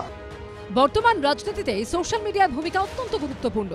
ফেসবুক, হোয়াটসঅ্যাপ ব্যবহারকারী জেন জির কথা মাথায় রেখে যুযুধান সব শিবিরই তাদের প্রচারে মাধ্যম করেছে সোশ্যাল মিডিয়াকে। প্রধানমন্ত্রী নরেন্দ্র মোদী বরাবর সমাজ মাধ্যমে সক্রিয়। নমো অ্যাপের মাধ্যমে সারা বছরই দলীয় কর্মীদের সঙ্গে যোগাযোগ থেকে শুরু করে জনসংযোগ করেন তিনি। বিজেপির আইটি সেলও ব্যাপকভাবে সক্রিয়। পিছিয়ে থাকে না কংগ্রেস কিংবা সিপিএমও। বিজেপি কিংবা তৃণমূলকে ছেড়ে কথা বলেন না তাদের ডিজিটাল যোদ্ধারাও। এই আবহেই এবার ডিজিটাল মাধ্যমে গেরুয়া শিবিরকে টক্কর দিতে নতুন কর্মসূচি শুরু করলেন তৃণমূলের সর্বভারতীয় সাধারণ সম্পাদক অভিষেক বন্দ্যোপাধ্যায়। আমি বাংলার ডিজিটাল যোদ্ধা নামে একটি ওয়েবসাইট তৈরি করেছে তৃণমূল। ওয়েবসাইটের মাধ্যমেই তৃণমূলের যোদ্ধা হিসেবে নিজেদের নাম নথিভুক্ত করতে পারবেন তরুণ তরুণীরা। আজকের লড়াই শুধু বন্দুক বা তলোয়ার দিয়ে নয়, আজকের লড়াই মোবাইলে, সোশ্যাল মিডিয়ায়, সমাজ মাধ্যমে এবং সর্বোপরি সত্যের বার্তা দিয়ে আমাদের লড়তে হবে। বাংলার আত্মসম্মান যারা প্রতিদিন নষ্ট করে বা আত্মসম্মানে যারা প্রতিদিন আঘাত করছে, যারা মিথ্যা ও ঘৃণার রাজনীতি ছড়াচ্ছে, সাম্প্রদায়িকতার বীজ বপন করছে, তাদের জবাব দিতে হবে তথ্য দিয়ে, পরিসংখ্যান দিয়ে, যুক্তি দিয়ে আর আত্মবিশ্বাসের সাথে বাংলার গৌরব দিয়ে। এবার এই ডিজিটাল মাধ্যমে তৃণমূল কংগ্রেসের যারা বাহিনী আছে তারা এখন মানুষকে ভুল বোঝাবে, বিশেষ করে এসআইআর নিয়ে, এবং দেশবিরোধী কিছু কার্যকলাপ হয়তো করাবে, রেল জানানো, রেলের অফিস ভাঙচুর করা, এর মাধ্যমে এরপরে হয়তো তোলাবাজিও শুরু হবে। তো স্বাভাবিকভাবে এই ডিজিটাল মাধ্যমে এখন আপনারা ডিজিটাল তোলাবাজি দেখবেন তৃণমূল কংগ্রেসে। একসময় বৃদ্ধতন্ত্রের কটাক্ষ শুনতে হতো যে সিপিএমকে কিংবা শতাব্দী প্রাচীন কংগ্রেসও এখন ডিজিটাল ফাইটে পোক্ত। 2019-এর লোকসভা ভোটের সময় আলিমুদ্দিন স্ট্রিটে সিপিএম এর রাজ্য সদর দফতরে আইটি সেলের অফিস খোলে সিপিএম। 21-এর ভোটের আগে জনপ্রিয় টুম্পা গানের একাধিক প্যারোডি তৈরি করে সোশ্যাল মিডিয়ায় রীতিমতো ঝড় তুলেছিল সিপিএম। কিন্তু প্রশ্ন হলো, তারা কি তৃণমূল কিংবা বিজেপির সঙ্গে পেরে উঠবেন? এই সমস্ত তৃণমূল যা সার্ভে টার্ভে করেছে তাতে বোঝা গেছে যে মানুষ তৃণমূল থেকে ক্রমশ সরছে। ফলে নানান সময় নানান রকমের যোদ্ধা, টাকা তো আরেকটা কৌশল না, তো নানান রকমের যোদ্ধা ঠোদ্ধা তৃণমূলে বাড়ছে যাতে তৃণমূলকে জেতানো যায়, তাতে লাভ হবে। বিশ্বের বিভিন্ন দেশে এক শ্রেণীর রাজনীতিবিদের ওপর জেন জির আক্রোশ ক্ষোভ বারবার চোখে পড়ছে। আর এই দেশের রাজনীতিবিদরা সোশ্যাল মিডিয়ার মাধ্যমে সেই জেন জিকেই কাছে টানতে চাইছেন। কৃষ্ণেন্দু অধিকারী, প্রকাশ সিনহা ও বিজেন্দ্র সিংহ রিপোর্ট, এবিপি আনন্দ। দেখুন, সর্বভারতীয় ছবিটা যদি ধরি, গোটা দেশের সবথেকে শক্তিশালী রাজনৈতিক আইটি সেলটা বিজেপি। জাতীয় আইটি সেলের প্রধান অমিত মালবিয়া যেহেতু পশ্চিমবঙ্গের অন্যতম পর্যবেক্ষক, বছরের বেশিরভাগ সময়টা পশ্চিমবঙ্গ এবং কলকাতায় কাটান। সেখানে এতদিন তৃণমূল এবং বামেরা এই ডিজিটাল দুনিয়ায় বিজেপির সঙ্গে টক্কর নিত। কিন্তু আজ তো অভিষেক বন্দ্যোপাধ্যায়ের নেতৃত্বে বাংলার ডিজিটাল যোদ্ধা নাম দিয়ে তৃণমূলের ভাষায় একেবারে ডিজিটাল সেনাবাহিনী নামানো হলো, যারা সোশ্যাল মিডিয়াতে নাকি কার্পেট বম্বিং করতে প্রস্তুত। আমার পরের বক্তা রাজস্বী লাহিড়ী। রাজস্বী, বিজেপি সামলাতে পারবে? যে দল 2018 সালের আগে কখনো জগন্নাথ দেবের মন্দির তৈরি করার কথা স্মরণ করেননি, মনে করেননি, 2018তেই তাদের মনে হলো। যে দলের সাংসদ শিবলিঙ্গে কন্ডোম পরিয়ে আজকে সে দলের নেত্রী শিবের মন্দির তৈরি করতে চাইছেন, যে রাজ্যে কাংলা পাহাড়িতে দুর্গাপুজো অফিসিয়ালি বন্ধ করিয়ে গার্ডেন রিচে দুর্গা মন্দির মণ্ডপে হামলা চালিয়ে চন্দননগরে লক্ষ্মীর মূর্তি ভেঙে দিয়ে উল্টোডাঙ্গা অবধি এগিয়ে এসে মা কালীর মূর্তি অবধি ভাঙা হয়ে গেল, তারা আজকে ধর্মের কথা বলছেন। সেই দলের 2 নম্বর অভিষেক বন্দ্যোপাধ্যায় বলছেন ডিজিটাল যোদ্ধা। আর ইউটিউব চ্যানেল এবং ডিজিটাল ওয়ার্ল্ডে কাজ করে যে সমস্ত ডিজিটাল সাংবাদিক, যাদের বাড়ির লোকেদেরকে ছাড়া হচ্ছে না, যাদের বাড়িতে পুলিশ দিয়ে অত্যাচার হচ্ছে, রাতের অন্ধকারে তাদেরকে তুলে নেওয়া হচ্ছে, হুমকি দেওয়া হচ্ছে, তো এই ডিজিটাল যোদ্ধা অভিষেক বন্দ্যোপাধ্যায় করতে চাইছেন ডিজিটাল চুরি, যেটা সুকান্ত দা বললেন তার বক্তব্যে, এবং তার সঙ্গে সঙ্গে ডিজিটাল ম্যানিপুলেশন, সত্যের অপলাপ। কারা পশ্চিমবঙ্গের বা বাঙালির ক্ষতি সাধন করছে এবং বাঙালির আত্মসম্মান নিয়ে ছিনিমিনি খেলছেন। আজকে বাঙালি বললে পরে লোকে পকেট এরকমভাবে বাঁচাচ্ছে অন্য জায়গায় গিয়ে। আজকে বাঙালি শুনলে পরে, বাংলা ভাষায় কথা বললে পরে সেখানে মানুষ ভয় পাচ্ছে যেরা বাংলাদেশি কিনা, না এরা আদৌ পশ্চিমবঙ্গের ভারতীয় বাসিন্দা কিনা। দুটো প্রবল প্রতিবাদ থাকবে। এক হচ্ছে যে বিজেপি যে কোনো ডিজিটাল যুদ্ধের আমরা দেখেছি সত্যি এবং মিথ্যে অত্যন্ত সাটলি মিশিয়ে দেওয়া হয়। ভোজপুরি সিনেমার ছবি দিয়ে এই বাংলার ছবি বলে চালানো হয়। দেখুন, সুতরাং মানে আমি বলছি এটা এই রাজনৈতিক দলের ডিজিটাল উইং তোমাদের এবং তোমাদের বিরোধী দুটো ক্ষেত্রেই সমানভাবে সত্য এবং মিথ্যাকে মিশিয়ে দেওয়া হয়, মিথ্যে ব্যবহার করা হয়। অফিশিয়ালি কেউ বিজেপির সমর্থক বা কেউ কে কি লিখছে না লিখছে জানি না, তবে বিজেপির আইটি সেলের থেকে নিয়ে যে ধরনের কথাবার্তাগুলো বলা হয়, যে তৃণমূলের আইটি সেল যে ধরনের কথাবার্তাগুলো, যে রুচির ক্ষেত্রে সবার রুচি নিয়ে প্রশ্ন উঠবে যে ভাষায় রাজনৈতিক দলের তরফ থেকে, তাদের বাহিনীর তরফ থেকে আক্রমণ হয় না, সেখানে অবশ্যই দেখতে হবে সুমনদা যে প্রথম আক্রমণ কে করছে। যদি আমাকে আক্রমণ করা হয় তাহলে অবশ্যই আমি মুখ বুজে এক গাল বাড়িয়ে চর খেয়ে আরেক গালটা বাড়িয়ে দেবো না তৃণমূলের চর খাওয়ার জন্য, কারণ সেই রাজনীতিতে আমাদের বিশ্বাসটা আমরা করি না। দিলে পরে পাল্টা খেতে হবে। আমরা কখনোই নো ফার্স্ট ইউজ পলিসিতে আমরা অবশ্যই বিশ্বাস করি, এই নিয়ে কোনো সন্দেহ নেই। পলিসি আছে এটা যদি বলো, না না না, নো ফার্স্ট ইউজ পলিসি অবশ্যই থাকবে, কিন্তু প্রশ্ন হচ্ছে আজকে যারা ধর্ম নিয়ে কথা বলছে এবং তার সাথে সাথে ডিজিটাল যোদ্ধা, মহাকালের অস্তিত্ব, মহাকালের তত্ত্ব, মহাকাল উজ্জয়িনী মন্দির, তার বিশদ কি জানেন? প্রাচীন ভারতবর্ষের আর্যভট্ট যাকে প্রাইম মেরিডিয়ান বা জিরো মেরিডিয়ান বলছেন, সেই স্থান যে মহাকাল, যে কারণে মহাকালের নাম, এই ডিটেলসগুলো কি মমতা বন্দ্যোপাধ্যায় বা তৃণমূল কংগ্রেসের জানা আছে? নেই, জানা নেই। আপনি এখানে বললেন খয়রাতির রাজনীতি থেকে আরম্ভ করে, আমরা কিন্তু যখন মন্দির, শুভেন্দুদা যে কথাটা বললেন পরিষ্কার ভাষায় বলেছেন হিন্দুরা তৈরি করছে, কোনো বিরোধী দল হিসেবে ভারতীয় জনতা পার্টি তৈরি করছে এরকম কোথাও বলা নেই। এবং একটা জিনিস আমি কৃষাণুদার তথ্যটা কারেক্ট করে দিতে চাই, 1951 সালে যখন সোমনাথের মন্দির উদ্বোধন হয়েছিল, ভারতীয় সরকারের কোনো রকম বদান্যতা ছাড়া এই মন্দির তৈরি হয়েছিল, কারণ গান্ধীজির আপত্তি ছিল। সর্দার বল্লভভাই প্যাটেল এই মন্দিরের তৈরি করার উদ্যোগ নিয়েছিলেন, চারানা পয়সা গান্ধীজির আপত্তিতে সরকার দেয়নি। পণ্ডিত নেহেরুর আপত্তিতে উদ্বোধনে পণ্ডিত নেহেরু আসেননি, যে কারণে বাবু রাজেন্দ্র প্রসাদ ভারতবর্ষের প্রথম রাষ্ট্রপতি ধুতি চাদর গায়ে দিয়ে সোমনাথ মন্দিরের উদ্বোধনে এসেছিলেন। একদম। এবং তার ফিলোসফিটা কি, যে রাষ্ট্র কোনো একটা ধর্মের প্রতি তার নিজস্ব নৈকট্য প্রকাশ করবে না, সমদূরত্ব সমস্ত ধর্মের সঙ্গে। নেহেরুর ধর্মনিরপেক্ষতা আদর্শ এটাই। কৃষাণু না, প্রথম কথা হচ্ছে সোমনাথ ট্রাস্ট, সোমনাথ মন্দিরের পরিচালনায় সোমনাথ ট্রাস্ট আছে কি নেই সেখানে কোনো টেম্পল না না কঠোরভাবে থামালাম, কোনো মন্দির শব্দ ব্যবহার নেই, ট্রাস্টই আছে, সোমনাথ ট্রাস্ট, আর কোনো শব্দ নেই।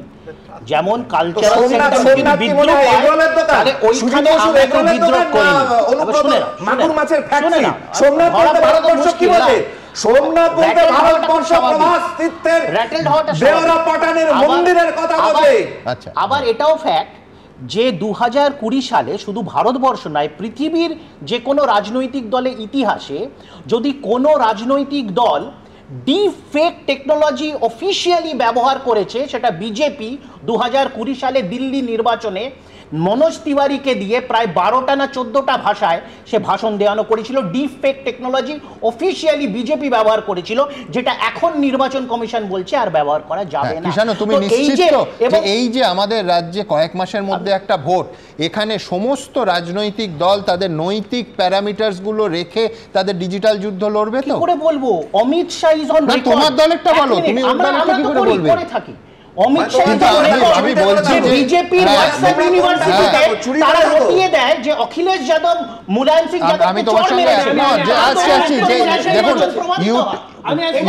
আমি আমার কৃষাণুর সঙ্গে এখানে একমত হতে কোনো অসুবিধা নেই, কিন্তু হোয়াটসঅ্যাপ ইউনিভার্সিটির উৎসটা এই শব্দবন্ধ কোথা থেকে জন্ম আমরা সবাই জানি। কিন্তু যখন আমাদের রাজ্যে দেখি যে একের পর এক ইউটিউবার পুলিশের নোটিশ পাচ্ছে, কখনো লালবাজার থেকে কখনো থানায় থানায় দিনের পর দিন তাদের ডেকে পাঠানো হচ্ছে, এমনকি তাদের সঙ্গে তাদের কাজকর্মের সঙ্গে যুক্ত নয় তাদের পরিবারের সদস্যদের ডাকা হচ্ছে বলে অভিযোগ।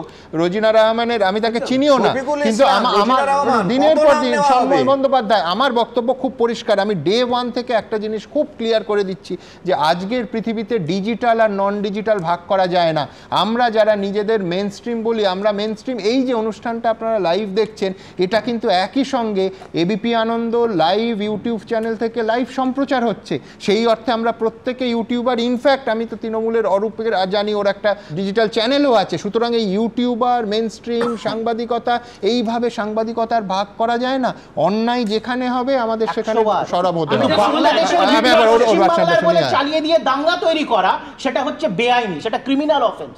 এটাও বাস্তব। 2013 সালে নালিয়াখালীতে যে 200 ঘর হিন্দু ছাড়া হলো, সেটাকে 2014তে বিজেপি এসেছে। তখন বলতে পারো 13 নালিয়াখালী, 11 দেগঙ্গা, এগুলো কে ছিল? হাজী নুরুল।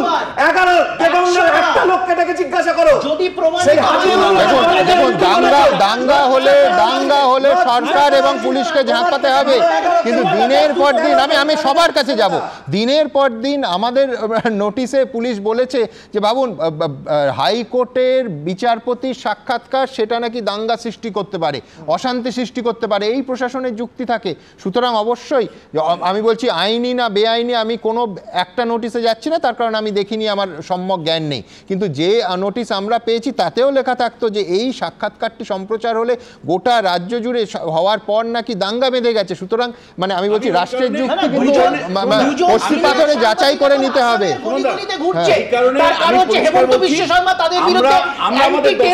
আমি একমত কৃষাণু, ভয়ঙ্কর। আমি বলছি আমি ঘটনা জানি না, এটা হলে ভয়ঙ্কর অন্যায়, কিন্তু সব এক ক্ষেত্রে একভাবে প্রতিবাদ হোক। বলছি সুমনদা, আমি বলছি যে আমি জানি না, কিন্তু হলে মারাত্মক। আমি বলছি যে প্রত্যেক দর্শককে, অন্তত আমাদের দর্শককে আমরা বলতে পারি যে আপনারা রাজনৈতিক দলের কোনো ডিজিটাল বক্তব্য শোনার আগে একবার যাচাই করবেন দয়া করে। আমরা পরিষ্কার করে বলতে চাই যে যুদ্ধ, ধর্মীয় যুদ্ধ নেমেছে, মানে এটা তো ভোটের যুদ্ধ না, ধর্মের যুদ্ধ। এই ধর্মের যুদ্ধে পরিষ্কার প্রত্যেকটা দর্শককে, প্রত্যেকটা শ্রোতাকে, প্রত্যেকটা নাগরিককে, যে রাজনৈতিক দলই হোক, সে বিজেপি হোক, তৃণমূল হোক, সিপিএম হোক, কংগ্রেস হোক, আগে আপনারা যাচাই করুন, তারপরে সেই ভিডিওটা দলের যেটা প্রকাশ পাচ্ছে সেটা বিচার করুন। দ্বিতীয় যেটা বলবো সেটা হলো যে দেখুন, সম্প্রতি যদি আপনি দেখেন তাহলে অভিষেক বন্দ্যোপাধ্যায় এই কৌশলটা নিল কেন, মানে হঠাৎ করে এই উদ্যোগটা নিল কেন? তার কারণ যে স্ট্র্যাটেজি, হ্যাঁ, নির্বাচনের আগে স্ট্র্যাটেজি হিসাবে তিনি বলছেন। প্রশ্নটা হচ্ছে যে কোনো আপনি মানে চ্যানেল খোলেন, মানে ডিজিটাল চ্যানেল খোলেন, আপনি দেখবেন যে কোনো একটা ঘটনা, ধর মমতা বন্দ্যোপাধ্যায় বললেন উত্তরবঙ্গে গিয়ে যে আপনারা ম্যানগ্রোভ লাগাতে শুরু করুন। এবার এইটা তো সমালোচনা হচ্ছে, মমতা বন্দ্যোপাধ্যায়ের এগেইনস্টে তো মানে সমালোচনা হচ্ছে যে এই বাবা আপনি কিছুই জানেন না, ম্যানগ্রোভ উত্তরবঙ্গে হবে, ওখানে কি ইয়ে। এই প্রশ্নগুলো যখন আসছে, তীব্র সমালোচনা তৃণমূলকে সহ্য করতে হচ্ছে ডিজিটাল মিডিয়াতে। ফলে এবার যেটা হবে, নতুন করে মার্কেটিং হবে, যেমন কুণাল ঘোষের ভাষায় নতুন করে মার্কেটিং হবে যে না, মমতা বন্দ্যোপাধ্যায় তো ম্যাঙ্গো বলতে চাননি, ম্যাঙ্গো বলতে চেয়েছেন।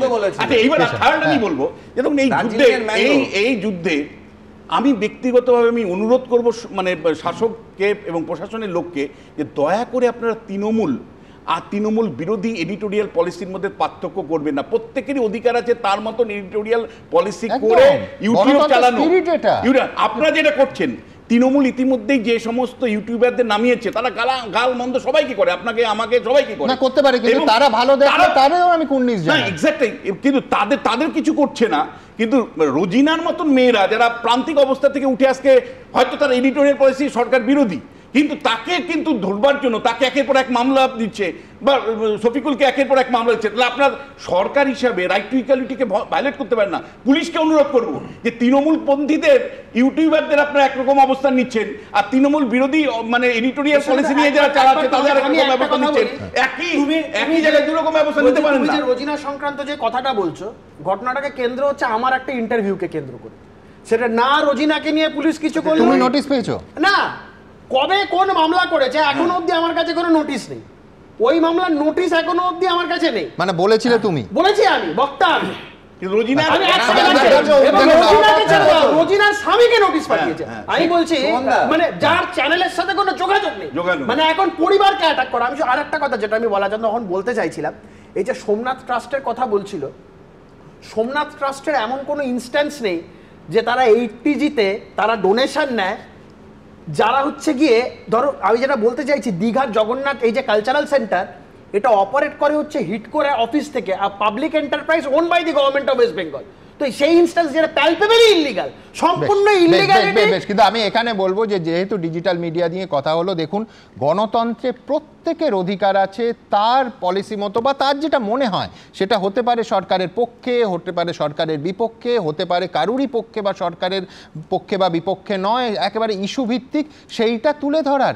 আমি বলছি এইটা কিন্তু গণতন্ত্রের শতপুষ্প বিকশিত হওয়াটাই হচ্ছে গণতন্ত্রের স্পিরিট। সুতরাং যারা পক্ষে বলছেন তারাও বলুন, তাদের মধ্যেও অনেকে দুর্ধর্ষ বলছেন আমি শুনি, যারা বিপক্ষে বলছেন শুনি। মানুষকে পছন্দ করতে দিন। আর ডিপ ফেকের কথা কৃষাণু বলছিল না, কতটা মারাত্মক। এবং এখানে আমি সরকার এবং বিরোধী বাজবো না, আমি আগেই বলেছি যে এমন ডিপ ফেক যে সারাদিন এই এবিপি আনন্দ চ্যানেলে থেকেও আমাদের কয়েক সেকেন্ডের জন্য বিভ্রান্তি হয়। ধরুন এটা হচ্ছে অরিজিনাল মুখ্যমন্ত্রীর একটা বক্তব্য নিয়ে কথা, এটা আগেও দেখিয়েছি, তারপরে আমি এই অংশটা দেখাতে পাচ্ছি না, হুবহু এক, মানে এক সেকেন্ডের জন্য আপনি ভাববেন লোগো থেকে শুরু করে সমস্তটা এক, যে এটা এবিপি আনন্দই কি বলছে, সম্পূর্ণ একটা মিথ্যাচার, একটা গালিগালাজ। আবার সেই হ্যাঁ আবার একদম আবার সেই একই দিনে ও ঠিকই বলেছে সায়ন্তিকাকে নিয়েও এই জিনিস হয়েছিল। এটা হচ্ছে এবিপি আনন্দের আসল খবর শুভেন্দু অধিকারীকে নিয়ে, বিরোধী দলনেতাকে নিয়ে, এটা কোনো গার্ডের দরকার নেই, একেবারে একটা বক্তব্য নিয়ে সঙ্গে সঙ্গে নিখুঁতভাবে এইটা, এর কিন্তু ভিডিও আছে, একেবারে ডাব করে সম্পূর্ণ অন্য একটা জিনিস চলে গেল কয়েক সেকেন্ডের জন্য। আমরা বিভ্রান্ত হয়ে যাই যে এটা কী করে, কি কোনো টাইপিং মিস্টেক, একেবারেই না। সুতরাং যা আপনাদের চোখের সামনে আসবেন খতিয়ে দেখবেন, বিচার করবেন সত্যি না মিথ্যে। আবার বলছি, সমস্ত সরকারের পক্ষে বিপক্ষে, ইস্যুভিত্তিক সমর্থন, ইস্যুভিত্তিক বিরোধিতা যারা করছেন আরও বেশি করে করুন, তার কারণ এটা গণতন্ত্রে শত পুষ্প বিকশিত হওয়ার মতোই ব্যাপার। এইটাই হচ্ছে আসল গণতন্ত্রের স্পিরিট। আমি আমার পরের বক্তা অর্ণবের কাছে যাব, কিন্তু তার আগে একেবারে রাজ্য রাজনীতির কথায় ফিরব। শোভন চট্টোপাধ্যায় দীর্ঘদিনের রাজনৈতিক ব্যক্তিত্ব, তাকে দেখা যাচ্ছে উত্তরবঙ্গে গিয়ে মমতা বন্দ্যোপাধ্যায়ের সঙ্গে বৈঠক করছেন। জল্পনা যে ভাইফোঁটার পরেই কি আবার দলে ফিরতে চলেছেন শোভন? আমি দ্রুত একবার পরে প্রতিবেদনটা দেখি। তো এসে গেছে মতো, ভোটও যে এসে গেছে তা বিভিন্ন রাজনৈতিক দলগুলির কার্যকলাপ থেকে স্পষ্ট। মন্দির খয়রাতির প্রতিযোগিতামূলক রাজনীতি থেকে শুরু করে ভোটের আগে যে রাজনীতি প্রবলভাবে দেখা যায়, অর্থাৎ দলবদল, তাও ইতিমধ্যেই শুরু হয়ে গেছে। উত্তর থেকে দক্ষিণ ভোটের আগে নিজেদের ঘর গোছাতে ব্যস্ত সকলেই। 2021 বিধানসভা ভোটের আগেও ফুল বদলের হিড়িক পড়েছিল, তবে সেটা ছিল ঘাসফুল ছেড়ে পদ্মফুল, অর্থাৎ তৃণমূল থেকে বিজেপিতে। আর এবার বিধানসভা ভোটের আগে আপাতত দেখা যাচ্ছে উল্টো ছবি, অর্থাৎ বিজেপি থেকে তৃণমূলে। সূত্রের খবর, বুধবার দার্জিলিংয়ের রিচমন্ড হিলে মমতা বন্দ্যোপাধ্যায়ের সঙ্গে বৈঠক করেছেন শোভন চট্টোপাধ্যায়। একসময় তৃণমূলের দাপুটের নেতা, মন্ত্রী, মেয়র, তারপর বিজেপিতে যোগ, কিন্তু তার সঙ্গে আপাতত সম্পর্ক নেই। তবে কি শোভন চট্টোপাধ্যায় তৃণমূলে ফেরা এবার চূড়ান্ত? কালীপুজোর পরই ঘর ওয়াপসি হতে পারে কলকাতা প্রাক্তন মেয়রের। বুধবার সকাল সকাল বিমান ধরে উত্তরবঙ্গে পৌঁছে গেছিলেন শোভন চট্টোপাধ্যায়, সঙ্গে ছিলেন বৈশাখী বন্দ্যোপাধ্যায়ও। শোভনদা কোথায় যাচ্ছেন? যাবো, এখন এয়ারপোর্টে ঢুকছি, এরপরে যাব একটু পাহাড়ে ঘুরে আসবো আর কি। পাহাড়ে এই সময় মানে দুর্যোগের সময় এখন তো খুব ফাঁকা, সেই জন্য সবাইকে নিয়েই যাওয়া আর কি। মুখ্যমন্ত্রী তো পাহাড়ে রয়েছেন। হ্যাঁ, যদি দেখা হয়ে যায় তো দেখা হয়ে যাবে। ভাইফোঁটা আসছে সামনে, আবার ভাইফোঁটা নিতে যাবেন, ভাইফোঁটা নিতে যাবেন, ভাই বোনে কত হবে, বাংলার কৃষ্টি, বাঙালির কৃষ্টি এবং আলিদের কৃষ্টি কিভাবে স্থাপন করতে হবে, এখানে কিভাবে রোহিঙ্গাদের রাখতে হবে, কাদের কাদের ম্যানেজ করা যায়, কিভাবে রাখতে হবে, এসব নিয়ে আলোচনা নিশ্চয়ই হবে। বুধবারের তৃণমূলে যোগ দিয়েছেন হাঁসখালির দাপুটে বিজেপি নেতা নির্মল ঘোষ। কৃষ্ণগঞ্জের তৃণমূল বিধায়ক সত্যজিৎ বিশ্বাসকে খুনের মামলায় জেল খেটেছেন তিনি। এক সপ্তাহ আগে বিজেপির শক্ত ঘাঁটি উত্তরবঙ্গ থেকে তৃণমূলে যোগ দিয়েছেন মাদারিহাট উপনির্বাচনে বিজেপির প্রার্থী। ইলেকশনের সময় এগুলো দেখা যায় এবং আমাদের দলেও হাজার হাজার মানুষ আজ টিএমসি থেকে বলুন, সিপিএম থেকে বলুন, কংগ্রেস থেকে যুক্ত হচ্ছে, কিন্তু তারা কতটা মনে প্রাণে ভারতীয় জনতা পার্টি, এটা কিন্তু কোনো দায়িত্ব বা কোনো পদ পাওয়ার আগে তাদেরকে কিন্তু প্রমাণ করতে হবে। আমি এলাম আর অনেক কিছু পেয়ে গেলাম, এটা কিন্তু ভারতীয় জনতা পার্টিতে আর হবে না। ভোট যত এগিয়ে আসবে ততই কি শিবির পাল্টানোর প্রবণতা বাড়বে? বিজেপি থেকে তৃণমূলে কিংবা তৃণমূল থেকে বিজেপিতে যাওয়া আসা কি আরও বাড়বে? কৃষ্ণেন্দু অধিকারী, শিবাশিস মৌলিক ও ঝিরাম করঞ্জয়ের রিপোর্ট, এবিপি আনন্দ। দেখুন, আপনাদের মনে থাকবে 2019-এর ফল দেখে 21-এর ভোটের আগে তৃণমূল থেকে বিজেপিতে যোগ দেওয়ার একেবারে লাইন পড়ে গেছিল। চার্টার্ড বিমানে দিল্লিতে নিয়ে গিয়ে বিজেপি যোগ দেওয়ানোর একেবারে ঢল নেমেছিল। কিন্তু 26-এর ভোটের আগে দল বাপসি কি শুরু হয়ে গেল। শোভন চট্টোপাধ্যায় প্রথমে অভিষেক বন্দ্যোপাধ্যায়ের সঙ্গে দেখা করলেন, গতকাল উত্তরবঙ্গে গিয়ে দার্জিলিংয়ে মমতা বন্দ্যোপাধ্যায়ের সঙ্গে দেখা করলেন। তাহলে কি কলকাতার প্রাক্তন মেয়র ভাইফোঁটার পরে পুরনো দলে ফিরছেন?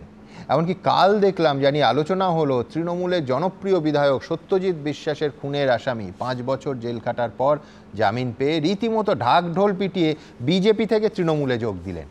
আমার পরের বক্তা অর্ণবের কাছে আমার এটাই প্রশ্ন, এতে কোনো রাজনৈতিক দলে, তৃণমূল হতে পারে, বিজেপি হতে পারে, অন্য দল হতে পারে, রাজনৈতিক লাভ হয়? সুমনদা, রাজনৈতিক লাভ হয় কি হয় না থেকে বড় কথা হচ্ছে যে ফ্যাক্টটা, যে 21 সালের আগে আপনি বললেন, সংখ্যাটা প্রায় 150 ছিল, বিজেপি নিয়েছিল, এরকম প্রবণতা ঝড়ের মতো একদম বিপুল। তার কারণ মনে হয়েছিল যে ঠিক তার আগে যে লোকসভা নির্বাচন 18টা সিট পেয়েছে এবং আপকিবার 200 বোধহয় হবেই, এটা নিশ্চিত হয়েছিল। তার ফলে একটা বিরাট অংশকে নিয়ে আসা হয়েছিল। কিন্তু এই যে নিয়ে আসা হয়েছিল, তার মধ্যে তার পলিসিগত জায়গাটা কী ছিল? যাদেরকে নিয়ে আসছি তাদের ওয়েট কতটা, তাদের জনমানসে তাদের মধ্যে প্রভাব কতটা, তাদের সাংগঠনিক দক্ষতা কতটা। কিন্তু তারা যখন ফিরতে চাইলেন, তাদের ফেরত নেওয়ার ক্ষেত্রে পলিসিগত সিদ্ধান্তটা কি ছিল? ফেরত নেওয়ার ক্ষেত্রে দেখুন, এর মধ্যে একটা বড় অংশ ছিল, তারা হচ্ছেন বিভিন্ন ক্ষেত্রে সেলিব্রিটি, এরকম একটা অংশ ছিল। তাদের সেই অর্থে জনভিত্তি বা খুব একটা কিছু ছিল না, কিন্তু তারা হয়তো তৃণমূলের সঙ্গে ছিলেন। কিন্তু আমি বলছি এই ক্ষেত্রে অন্তত শোভন চট্টোপাধ্যায় এবারও শোনা যাচ্ছে একজন অভিনেত্রী তিনি গেছিলেন, তিনি এবার ফিরছেন, এবার হয়তো প্রার্থী হতে পারেন। আপনি শোভন চট্টোপাধ্যায়ের ক্ষেত্রে তো জল্পনা, এখনো আমরা জানি না শোভন চট্টোপাধ্যায় কি হবে, আমরা একটা অনুমান করছি। কিন্তু শোভন চট্টোপাধ্যায় যখন দক্ষিণ 24 পরগনার দায়িত্বে ছিলেন বা যখন কলকাতার মেয়র ছিলেন, তিনি কিন্তু দীর্ঘদিনের পোর খাওয়া একজন নেতা, এবং তার যে নেতৃত্ব দেওয়ার ক্ষমতা, তার যে সাংগঠনিক ক্ষমতা, সেটা নিয়ে সংশয় থাকার কোনো কারণ নেই। এখন যদি তিনি এখানে আসেন এবং তিনি যদি দলকে সার্ভ করেন, তাহলে আমার মনে হয় যে তৃণমূল কংগ্রেসের তরফ থেকে এই ভাবনাটা কাজ করতে পারে যে তার এই দীর্ঘদিনের যে অভিজ্ঞতা, রাজনৈতিক অভিজ্ঞতা, সেই অভিজ্ঞতাকে আমরা ব্যবহার করব। আজকের একেবারে প্রথম দিনে তৃণমূলের সৈনিক, একদম আজকের দিনে নয়, মানে মমতা বন্দ্যোপাধ্যায়ের সঙ্গে তিনি বহুদিন ধরে রয়েছেন, এবং আমরা খুব কম বয়স থেকে সেই ছবি দেখতাম, পাশে রয়েছেন তখন ওনার বয়স খুব কম, সেই ছবি আমরা দেখতাম বিভিন্ন সময়। এখন ব্যাপারটা হচ্ছে যে এই যে রিজিডিটি, যে অন্য দল থেকে নেব না, এইটা আজকের ভারতবর্ষে একমাত্র বামপন্থী ছাড়া অন্যান্য যে দলগুলোর ক্ষেত্রে ক্রমশ কমে আসছে।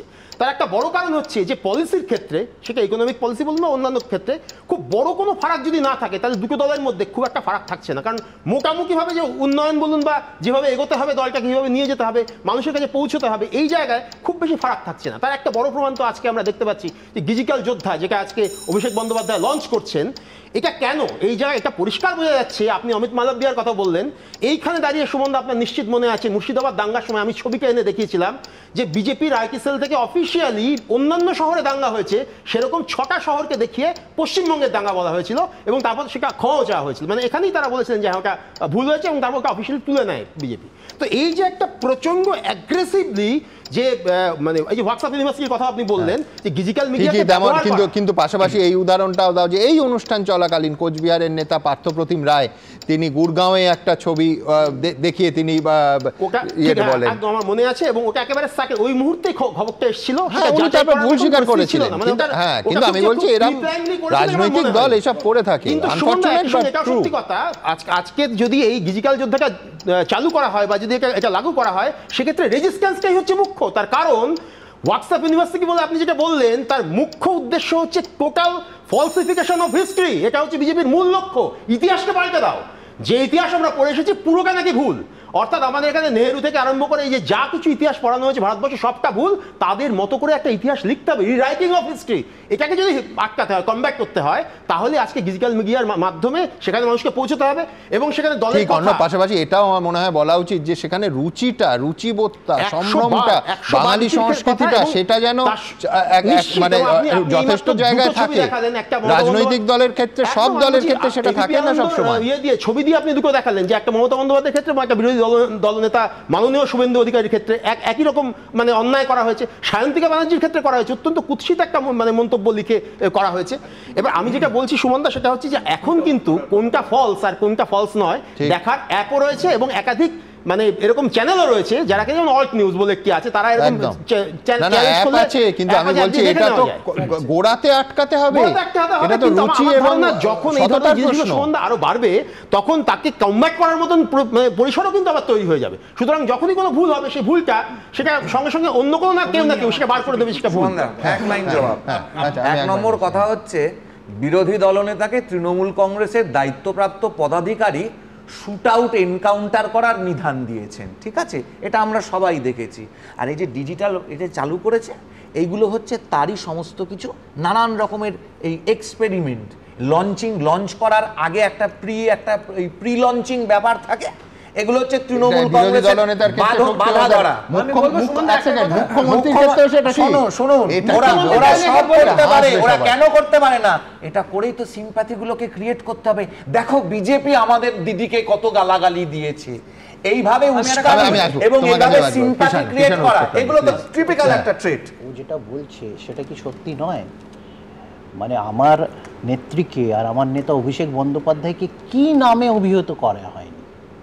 একটা রাজনৈতিক সৌজন্যেও যে কাউকে তার নাম বা পদবি দিয়ে চিহ্নিত করা, তাছাড়া তাদেরকে কি না কি বলা হয়নি। তাহলে তাদের যদি তাদের প্রতি জনভিত্তি থাকে, মানুষের সমর্থন থাকে, এবং তার প্রভাব যদি বিজেপির রাজনীতিতে পড়ে, তো আমার তো কিছু করার নেই।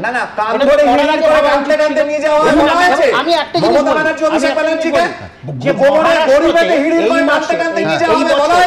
জুন মাসে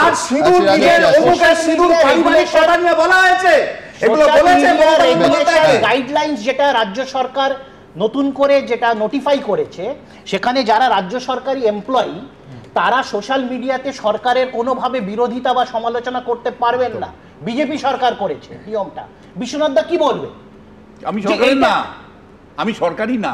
আপনাকে বলছি কি বলবেন? আপনি সরকারি না বলছেন, আপনি এক সময় সরকারি ছিলেন, কিন্তু উনি সরকারি না বেসরকারি আমার জানা দরকার নেই, কিন্তু আমি তোমার সঙ্গে তো একমত যে এই জিনিস হলে এটা তো অন্যায়। সরকারি কর্মচারীদের কি অধিকার আছে? সরকারি সমালোচনা করে নিজেদের ভোট নিজেরা দিয়েছে, কি বলবেন আপনারা? বলো আগে। আমি একটাই কথা বলছি যে অর্ণব বলার পর এই ডিজিটাল যোদ্ধা এরা কেমন, এটা সম্পর্কে আমার একটু আগ্রহ বাড়লো। তার আগে শোভনবাবু তিনি টিকিট পাবেন কি পাবেন না এই প্রশ্নটা একটা পার্মানেন্ট, এটা যদি বলতেন, যেখানে মমতা বন্দ্যোপাধ্যায় বলেছিলেন আগে জানলে আমি দিতাম না, যারা হচ্ছে সারদা নারদায় ছিল, যদি ঘর ওয়াপসি হয় এটা। আর যোদ্ধা, ডিজিটাল যোদ্ধা, আমি বলছি সেই লোকগুলোকে খুঁজে বের করা দরকার যারা ট্রেনার এই যোদ্ধা তৈরি করার, যারা ওএমআর শিট আমাদের হচ্ছে লক্ষ লক্ষ, সেটা হচ্ছে ট্যাম্পার করেছিল এবং যার জন্য 26,000 মানুষ হচ্ছে আজ পর্যন্ত হচ্ছে তাদের চাকরি হারিয়েছেন। এই বাহিনী কিন্তু তৃণমূলের মধ্যেই আছে এই যোদ্ধারা। ফলে এরা থাকা অবস্থায় আর নতুন করে ডিজিটাল যোদ্ধার প্রয়োজন কতটা আছে আমার জানা নেই। ফলে এই কারণের জন্য বলছি এটা অতি মারাত্মক যে তারা যেভাবে ব্যবহৃত হবেন তার উপর নির্ভর করে শিক্ষা স্বাস্থ্য কোন দিকে যাবে। আর একটা লাস্ট, অনলাইন ব্যবস্থায় ত্রাণ দুর্নীতি, কৃষাণু ত্রাণের দুর্নীতি কোথাও ভারতবর্ষ হয়নি। অনলাইন ব্যবস্থাকে ব্যবহার করে ডিজিটাল দুর্নীতি ত্রাণে পশ্চিমবঙ্গে যা হয়েছে ভূভারতে কোথাও হয়নি, এটাও বোঝা দরকার। শোভন বাবু কথা বলছিলেন, এখন শোভন বাবু আমার ঠিক মনে নেই লাথি মেরে না ধাক্কা মেরে ঠিক মনে নেই সুইমিং পুলে ফেলে দিয়েছিল, তারপরেও যে ভদ্রলোক হাসতে হাসতে একদম 32 পাটি বার করে মমতা বন্দ্যোপাধ্যায়ের প্রতি একটা কৃতার্থভাবে একটা তাকিয়ে থাকতে পারে, সে যা খুশি তাই করতে পারে। এখন তৃণমূলের ব্যাপার, তাদের পাঁঠা তারা মাথায় কাটবে না লেজে কাটবে তাদের ব্যাপার।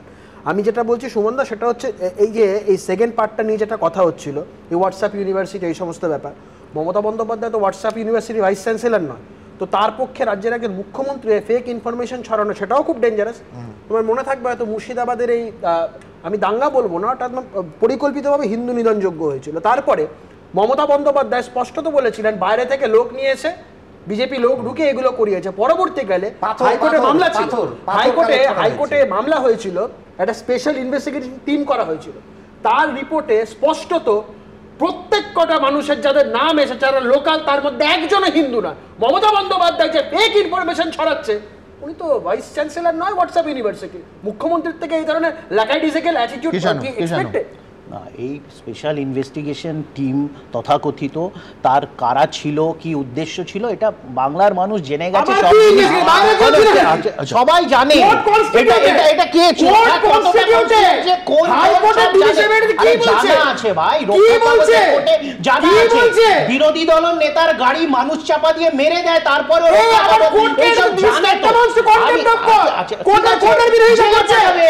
জেলে নিয়ে যাবে, কি হবে?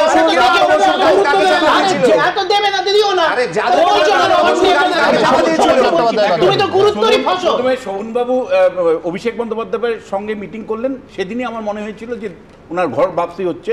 আজকে মমতা বন্দ্যোপাধ্যায় আলাদাভাবে ডেকে উত্তরবঙ্গে ওনার সাথে যে আলোচনা করেছেন, দুটো বেসিক কারণ হতে পারে। একটা হলো যে লোকসভা নির্বাচনের নিরিখে এই শহরে, মানে যে শহর বিজেপিকে চায়নি, তারাই তার সত্ত্বেও 45টা আসনে এগিয়ে আছে। এমনকি ভবানীপুরের মতন জায়গাতে 5টা ওয়ার্ডে কিন্তু তৃণমূল পিছিয়ে আছে, বিজেপি এগিয়ে আছে।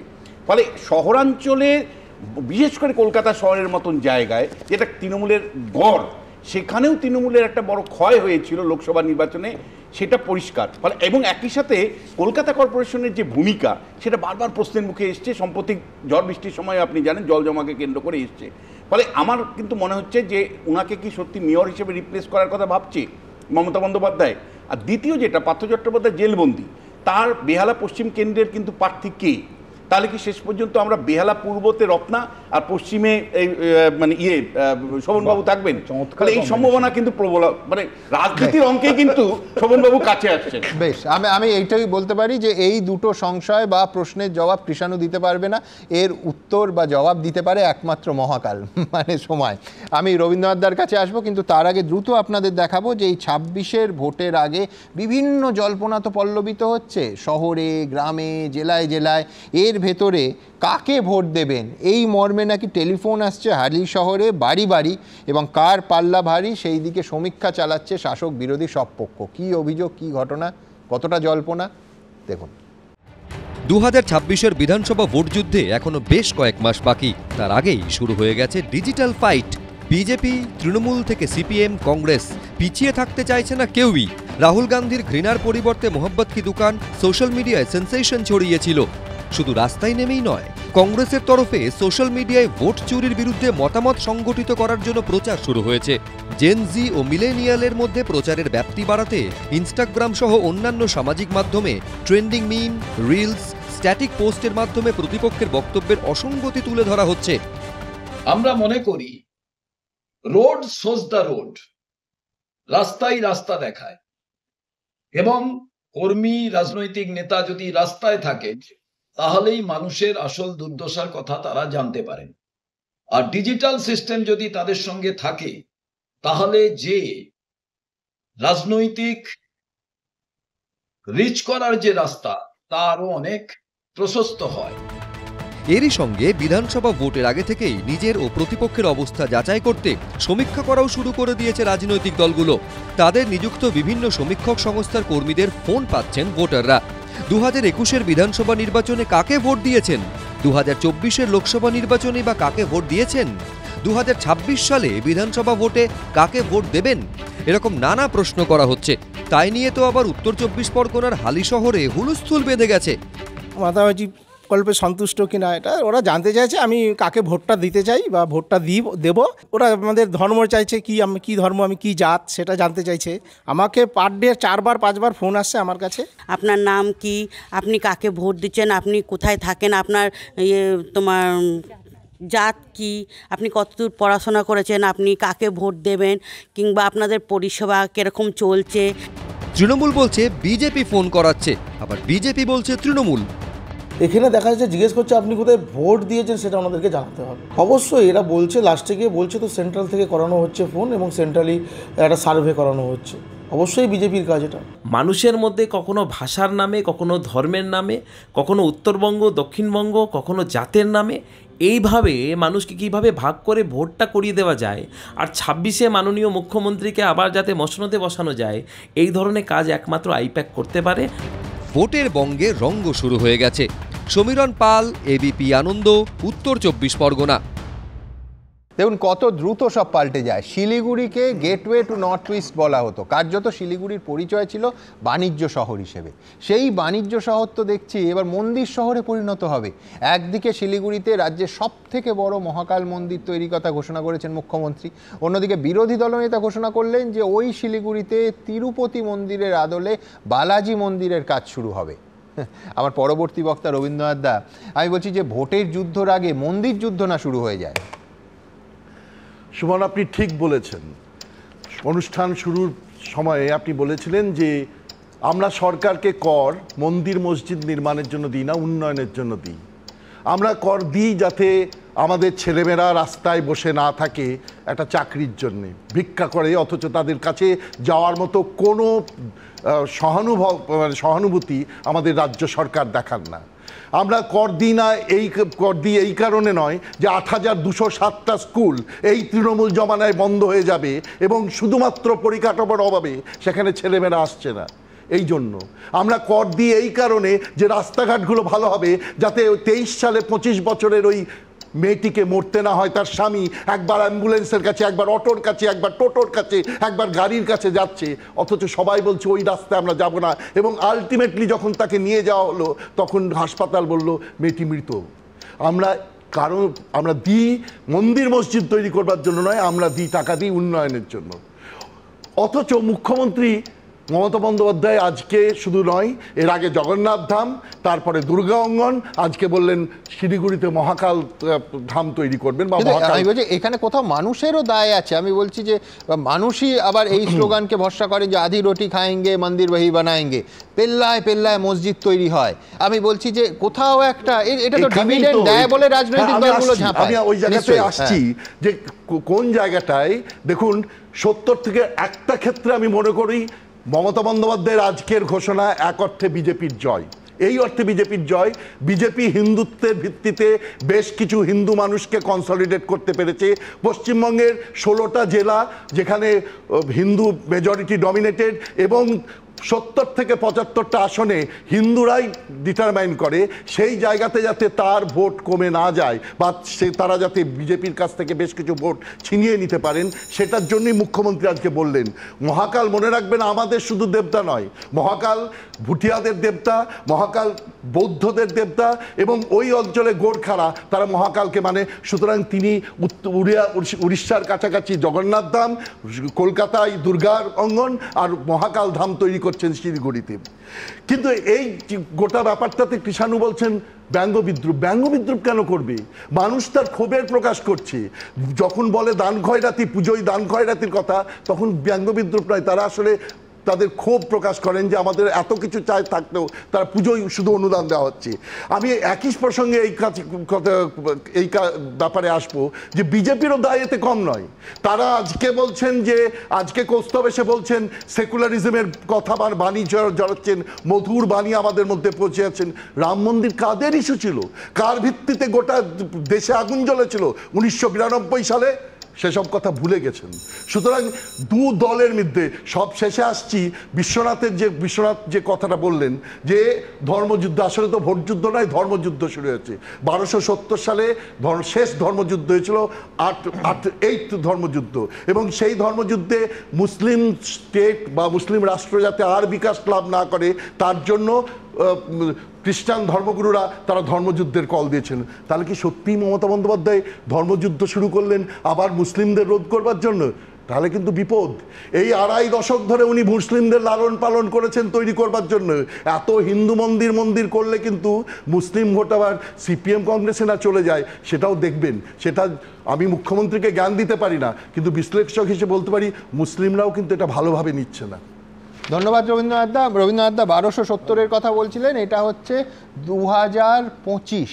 আমি বলছি এখনও সামনে একটা বিহার ভোট, সীতামারিতে সীতার মন্দির ভোটের অন্যতম ইস্যু। আমি বলছি আজকের ভারতবর্ষের বাস্তবতা কি, কিন্তু আপনারা কি বলছেন আপনারা জানেন।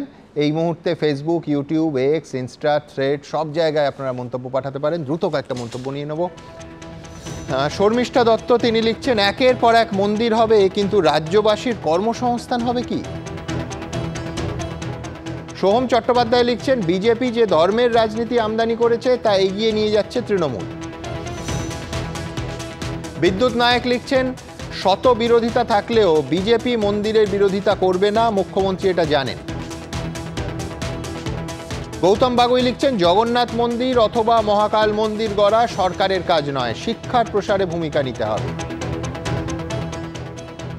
অতীশচন্দ্র ভাওয়াল লিখছেন, ধর্ম খয়রাতির প্রতিযোগিতায় আখেরে পিছিয়ে পড়বে পশ্চিমবঙ্গ। ঠিক এইখান থেকে আমি পরের অত্যন্ত গুরুত্বপূর্ণ ইস্যুতে যাব, সেটা হচ্ছে এসআইআর নিয়ে হুমকি বনাম হুমকি, হুমকি বনাম পাল্টা হুমকি, একের পর এক স্রোত চলছে।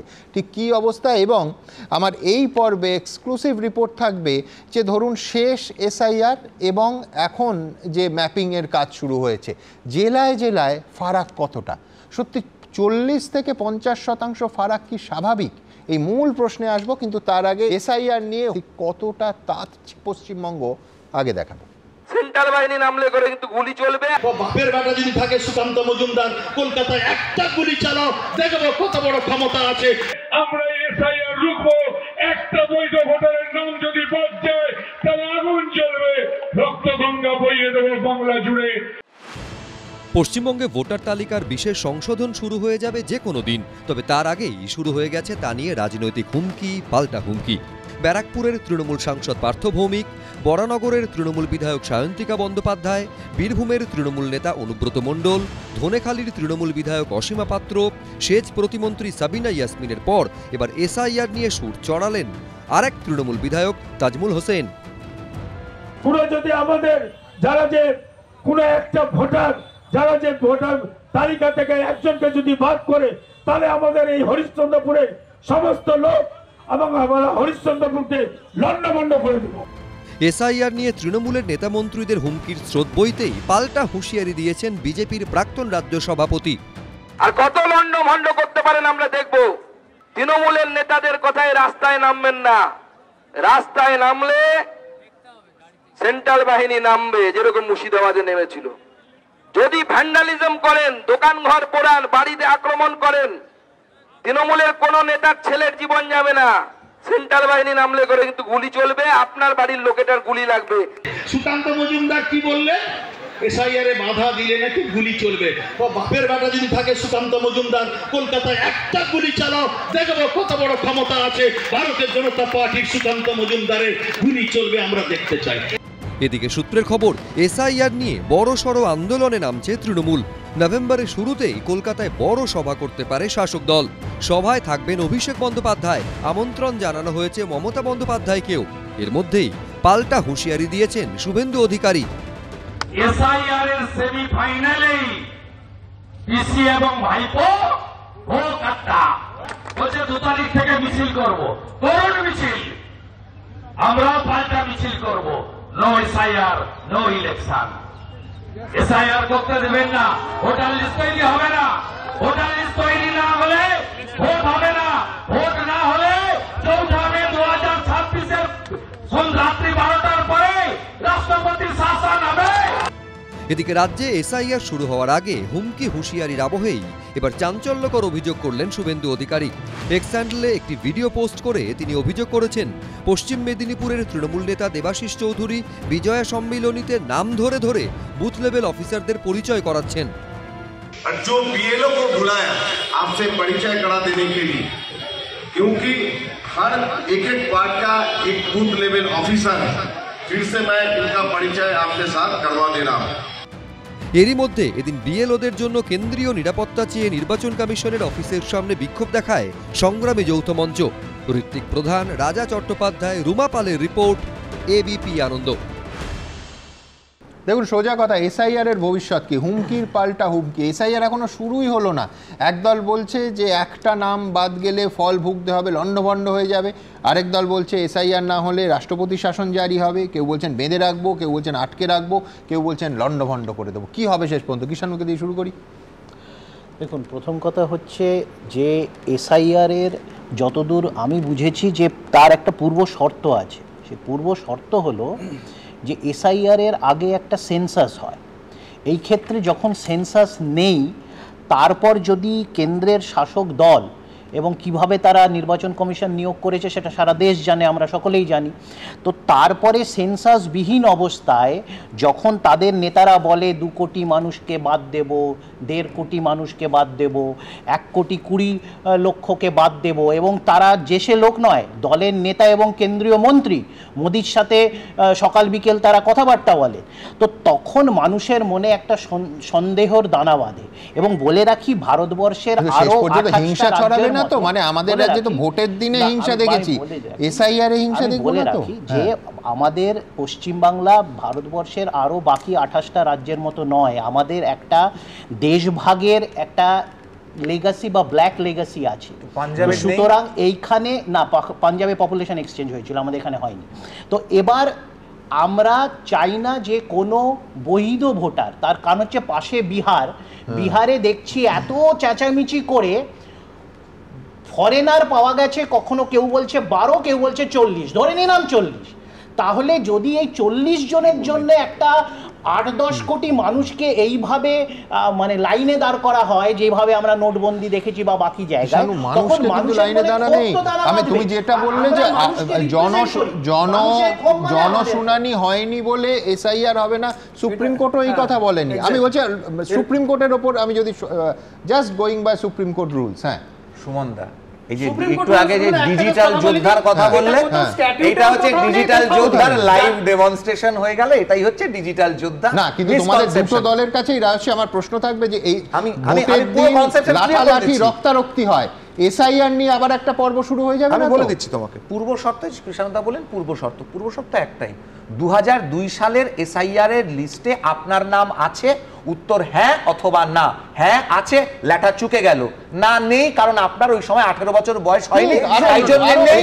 আপনার বাবার নাম আছে, আপনার মায়ের নাম আছে, আপনার ঠাকুরদার নাম আছে, তাহলে পরে এত সহজ বিষয়টাতে এত ভয়, এত জটিলতা কেন? আমি আগের ইয়ের জবাবটা আমি সঙ্গে সঙ্গে দিয়ে দিচ্ছি, যে মন্দিরের কথাটা হলো আমাদের স্ট্যান্ড পয়েন্ট আজও একটাই আছে, ভারতবর্ষে 33,000 ধ্বংস হওয়া মন্দিরের মধ্যে মাত্র 3টি, অযোধ্যা, শ্রীকৃষ্ণ মথুরা এবং কাশী বিশ্বনাথ আমরা ফেরত চাইছি।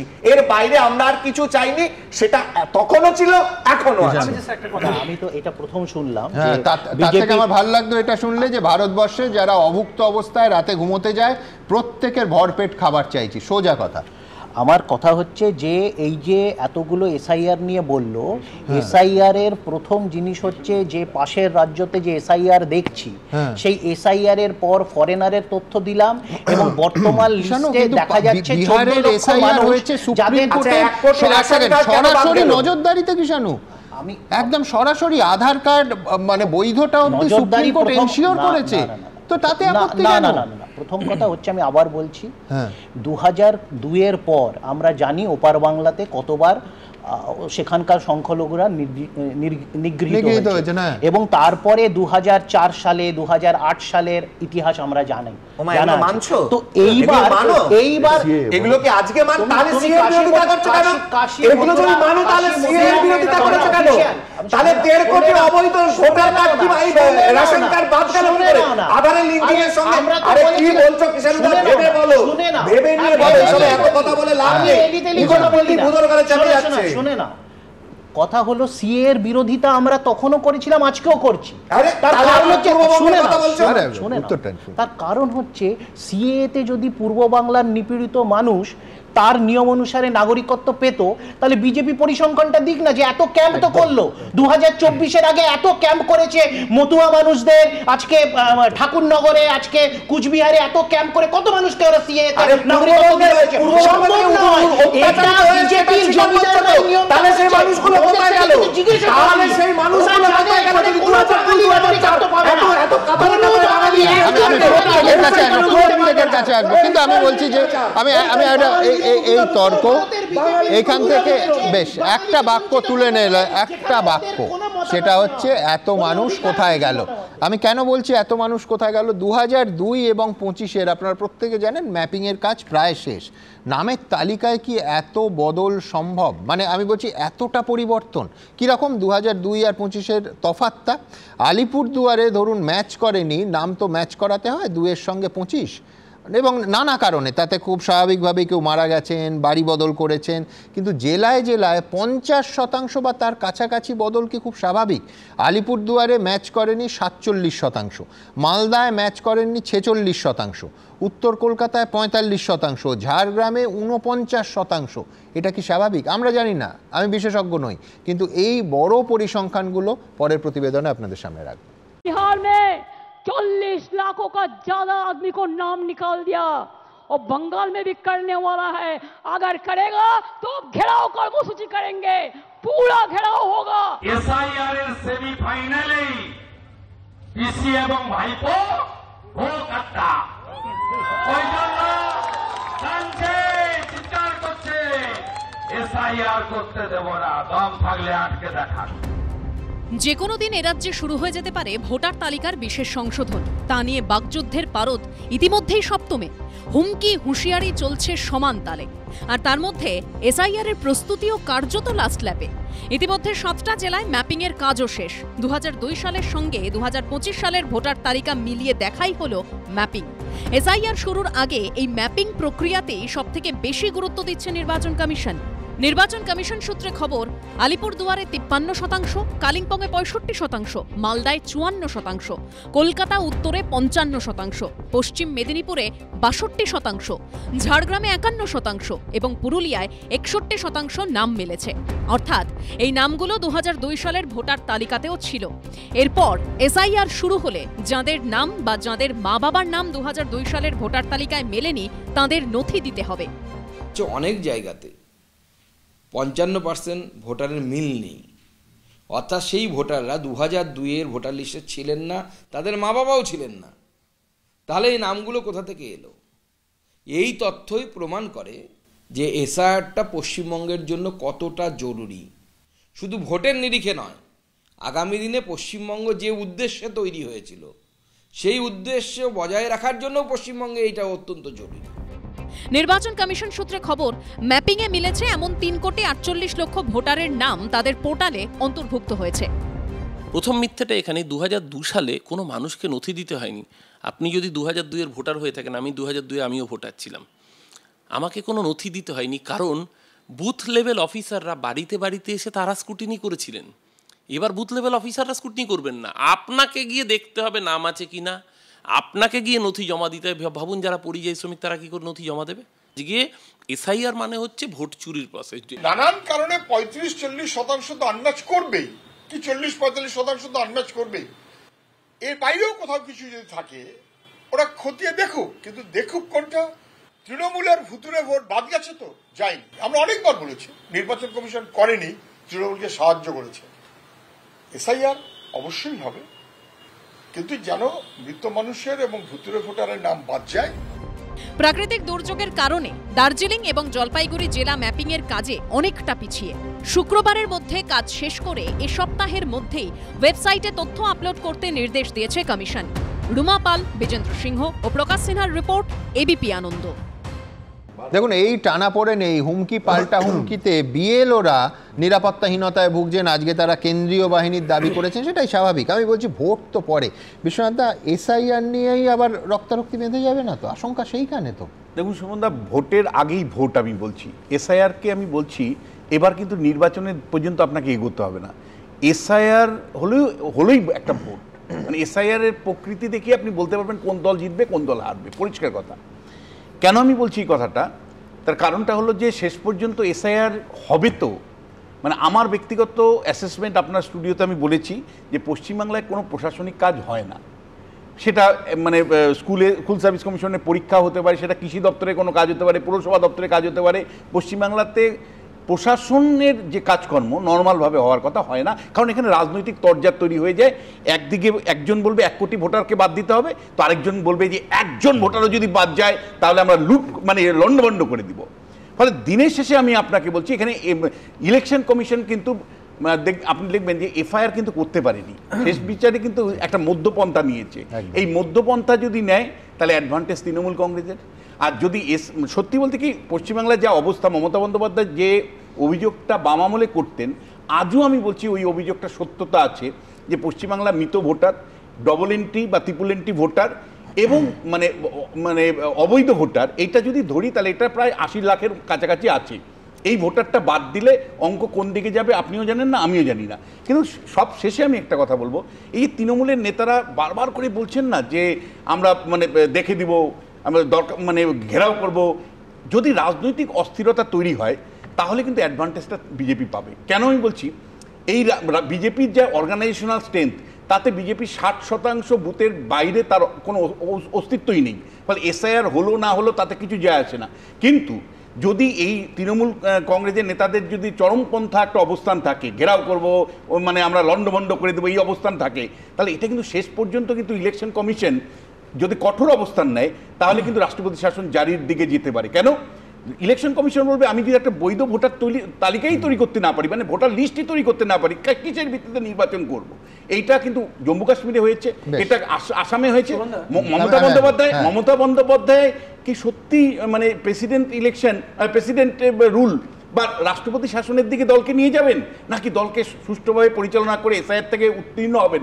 এটা মমতার কাছে আমি কৌস্তবের কাছে আসবো, কিন্তু তার আগে রবীন্দ্রনাথ দা, আমি বলছি যে আরেকটা যেটা বিহারে আমরা দেখছি যে ইলেকশন কমিশনকে কার্যত রাজনৈতিকভাবে ভিলেন বানানো হয়েছে। তেজস্বী যাদব বলুন, রাহুল গান্ধী বলুন, আমি বলছি রাহুল গান্ধী তত্ত্ব দেয়, আমি বলছি যে এই মডেল পশ্চিমবঙ্গে কি কার্যকরী হবে? দেখুন, একটা কথা বলি যে এই মডেল কার্যকরী হতে গেলে সব দলকে এক জায়গায় আসতে হবে, যেখানে মানে বিজেপি ছাড়া বিরোধীরা, যেটা বিহারে একের পর এক মিছিল বেরিয়েছে ইসির বিরুদ্ধে। অলরেডি আপনি শুনলেন সিপিএম এর বক্তব্য। সিপিএম বারবারই বলেছে যে কংগ্রেস, আমি এখানে এই চ্যানেলে বহুবার শুনেছি, তারা মুখপাত্ররা বলেছেন আমরা এসআইআর যে নামেই হোক আমরা চাই ফলস ভোটার বাদ যাক, ডেড ভোটার বাদ যাক, লেফট ভোটার বাদ যাক, অনুপ্রবেশকারী যদি সত্যি অনুপ্রবেশকারী হয় তাদেরকে বাদ দেওয়া হোক। সুতরাং তাদের কোনো নিয়ে সমস্যা নেই, সমস্যা তৃণমূলের। যখন এইটা হয় তখন কিন্তু একটা গন্ডগোলের আশঙ্কা পাওয়া যায়। দেখুন, আমি একটি আন্তর্জাতিক সংবাদ মাধ্যমের কাছে পেলাম যে উত্তর 24 পরগনায় 2002 সাল থেকে 2025 সালের মধ্যে এই যে দুটো মেলা থেকে ম্যাপিং করতে গিয়ে দেখা যাচ্ছে 65% গড়মিল হচ্ছে। এটা কি করে হতে পারে? এই রকম 50% গড়মিল হচ্ছে। 18 থেকে 24 বছর বয়সী ছেলের সংখ্যা, ছেলেমেয়ের সংখ্যা এত বেড়ে গেল, বা মৃতের সংখ্যা বা বাড়ি বদল করেছে এত, এই প্রশ্ন আমাদের আছে। সেই জায়গাটা কিন্তু মানে সেই জায়গা মোবিলাইজ করে সম্পূর্ণভাবে তৃণমূলের সেই মোবিলাইজেশন যদি এসআইআর করে ইলেকশন কমিশন ভাঙতে না পারে, অন্য কোনো বিরোধী দল জীবনে কোনোদিন আসতে পারবে না। পশ্চিমবঙ্গের প্রায় 50-এর ওপর বিধানসভা সেগমেন্টে দেখা গেছে একটা অ্যাবনর্মাল নন বায়োলজিক্যাল একটা গ্রোথ, কোথাও 40%, কোথাও 50% উইদিন আ ডেকেড, যেটা প্যালপেবলি ইম্পসিবল, বায়োলজিক্যালি পসিবল। এবং এই জায়গাটায় দাঁড়িয়ে আজকে সুমনদা আমি একটা কথা বলছি, এসআইআর বিষয়টা এটা একটা স্ট্যাটিউট, এটা তুমি কোথা থেকে পেলে? সেন্সাসই তো হয়নি। আমি তোমাকে একটা কথা বলছি, সেটা হচ্ছে, আমি যে কথাটা তোমাকে বলিনি, তারপরে বলার সময় পাবো না। এসআইআর বিষয়টা একটা স্ট্যাটিউটের আওতায় আছে এবং স্ট্যাটিউট মান্যতা প্রাপ্ত। ভারতবর্ষের ইলেকশন কমিশনের যে মেন যে কনস্টিটিউশনাল ফ্রেমওয়ার্ক, তার মধ্যে এই বিষয়গুলো আছে। কোথাও এসআইআর এর ভাইরাস চ্যালেঞ্জ হয়েছে, সুপ্রিম কোর্ট এটাকে আনকনস্টিটিউশনাল বলেছে, কিছু হয়নি। অতীতেও এই ধরনের জিনিস হয়েছে। ধরো আজকে কংগ্রেস হাতে এসআইআর এর বিরোধিতা করছে, তেলেঙ্গানাতে এই ভোটার এক্সক্লুশন হওয়ার পরে দেখা গেছে 22 লক্ষ ভোটারের নাম বাদ যাওয়ার পরেই কংগ্রেস ক্ষমতায় এসেছে। এবার আমি তোমাকে যেই জায়গাগুলো ইম্পর্টেন্ট জায়গাগুলো বলতে পারছি, বিরোধিতা কেন করছে? পাকিস্তানি ভোটারদের নাম এই ভোটার লিস্টে আছে, সেটা যখন ধরা পড়ছে তার জন্য বিরোধিতা করছে। এই রাজ্যের শাসক দলের তৃণমূলের কাউন্সিলর পাকিস্তানি একজন নাগরিককে রেসিডেন্সিয়াল সার্টিফিকেট লিখে দিয়েছিল এবং সেটা নিয়ে খবরও হয়েছিল। এই ধরনের ইনস্ট্যান্সে আমি জাস্ট তোমাকে বলে নিই, আজকে পশ্চিমবঙ্গে এমন একটা অবস্থা, সেখানে বিএলওরা সুস্থভাবে কাজ করতে পারছে না, তারা তাদের কেন্দ্রীয় নিরাপত্তা চাইছে। আবার বিএলওরা দুভাগে আছে, একটা হচ্ছে নিরাপত্তা চাইছে, আর দ্বিতীয়ত তুমি একটা দেখাচ্ছিলে তৃণমূলের সাথে গিয়ে বিজয় সম্মেলনের দিকে দেখি আমরা তো আছি, ওদের আবার পরিচয় করিয়ে দিচ্ছে। বিএলওরা দুভাগে বিভক্ত, একজন হচ্ছে যদি বশ্যতা স্বীকার করে সাথে ভিড়ে যাও, বেশিরভাগ বিএলওরা অত্যন্ত নিরাপত্তাহীনতায় ভুগছেন। আমি তোমাকে বলছি যে আমার ভোটার তালিকায় যদি অবৈধ, যদি অন্য রাজ্য থেকে বা অন্য দেশ থেকে যদি সেখানকার ভোটাররা থাকে, আমার সেখানে আপত্তি কেন থাকবে? যদি মিটো ভোটার থাকে আমার সেগুলোতে বাদ যেতে, তুমি ল্যাঙ্গুয়েজ গুলো দেখো, আগুন জ্বলবে, রক্ত গঙ্গা বইয়ে দেবো, লন্ড ভন্ড, গামছা দিয়ে পেটা, এটা যদি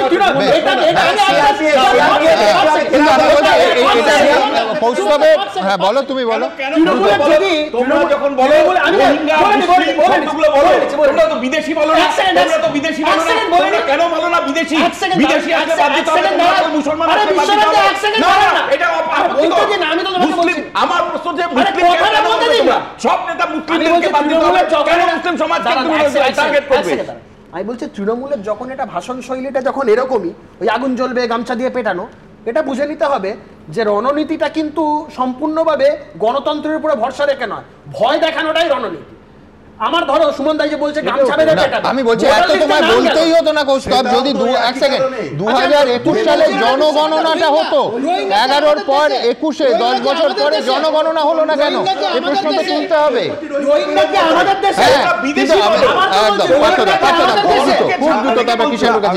আমি শুধু একটাই বলি যে এসআইআর এই প্রসেসটা হচ্ছে ইনএভিটেবল একটা প্রসেস। ভোট কি বলবো, ভোটার তালিকা সংশোধন এবং প্রকৃত ভোটাররা যাতে ভোট দিতে পারে।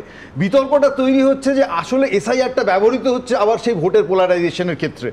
মুশকিল হচ্ছে এখানে সেন্ট্রাল ইলেকশন কমিশন, সেই কমিশনের অফিসারদের কেন্দ্রের শাসক মনে করেন আমার অধীনস্থ অফিসার, আর রাজ্যে স্টেট ইলেকশন কমিশনের যেটা হয় সেখানে যে বিএলওদের কথা বলছেন, বিএলওরা তাদের অনেকের মনে হয় যে রাজ্য সরকার আমার অধীনস্থ কর্মচারী, ফলে আমার পলিটিক্যাল স্বার্থ তারা রক্ষা করবে বুথে বুথে। ফলে মুশকিলটা হচ্ছে এবার এখানে তাহলে এসআইআর প্রসেসটা কিভাবে কলুষিত হচ্ছে। আমি আপনাকে বলছি, এক্ষুনি বিশ্বনাথবাবু বলছিলেন ইট ইজ ট্রু যে left voter, dead voter they should be out একটা, কিন্তু আমি বলছি প্রথমেই একটা টার্গেট সেট করে দেওয়া হচ্ছে 1.5 কোটি ভোটার বাদ যাবে, বিজেপি বলছেন তাদের লিডাররা, রোহিঙ্গা বাদ যাবে। আচ্ছা, এবার এটা বলার পর এরপর হচ্ছে যে তৃণমূল কংগ্রেস কি বলছেন, সঙ্গে সঙ্গে হচ্ছে যে তারা নেমে পড়লেন মুসলমানদের অর্থাৎ সংখ্যালঘুদের ত্রাতা হিসেবে, যে না এসআইআর হচ্ছে যে বিজেপি তোমাদেরকে মেরে ফেলতে চাইছে, আমরা রক্ষা করব। ফলে মাঝখান থেকে গুলিয়ে গেল যেগুলো জাল ভোটার, এই সমস্ত কিছু, ফলে এসআইআর ওইভাবে ব্যবহৃত হচ্ছে এখন। আমি কতবার বললাম যে মতুয়াদের একটা বড় অংশ বিপদে পড়বে, মুসলমান বলেছি, আমি বলেছি রাজবংশী ভাইদের একটা বড় অংশ বিপদে পড়বে, আমি মুসলমান বলেছি। পার্থদাদের প্রবলেম হচ্ছে এর প্রি কনসিভ নোশনে এরা ভগে। আচ্ছা, এই এত ফরেনার বা বিদেশি এলো, এই তত্ত্বটা কে দিয়েছিল কৃষ্ণ, এটা একটু বলা হোক। যে গরু দুধ দেয় তার কথা শুনবো, দুধেল গায়, দুধেল গায়তে আপনি দুধ খান, আমিও দুধ খাই। এখন বিষয়টা হচ্ছে আমার বিষয়টা হচ্ছে যে কালাদান ওয়াটার ট্রানজিট রুট কে করেছে?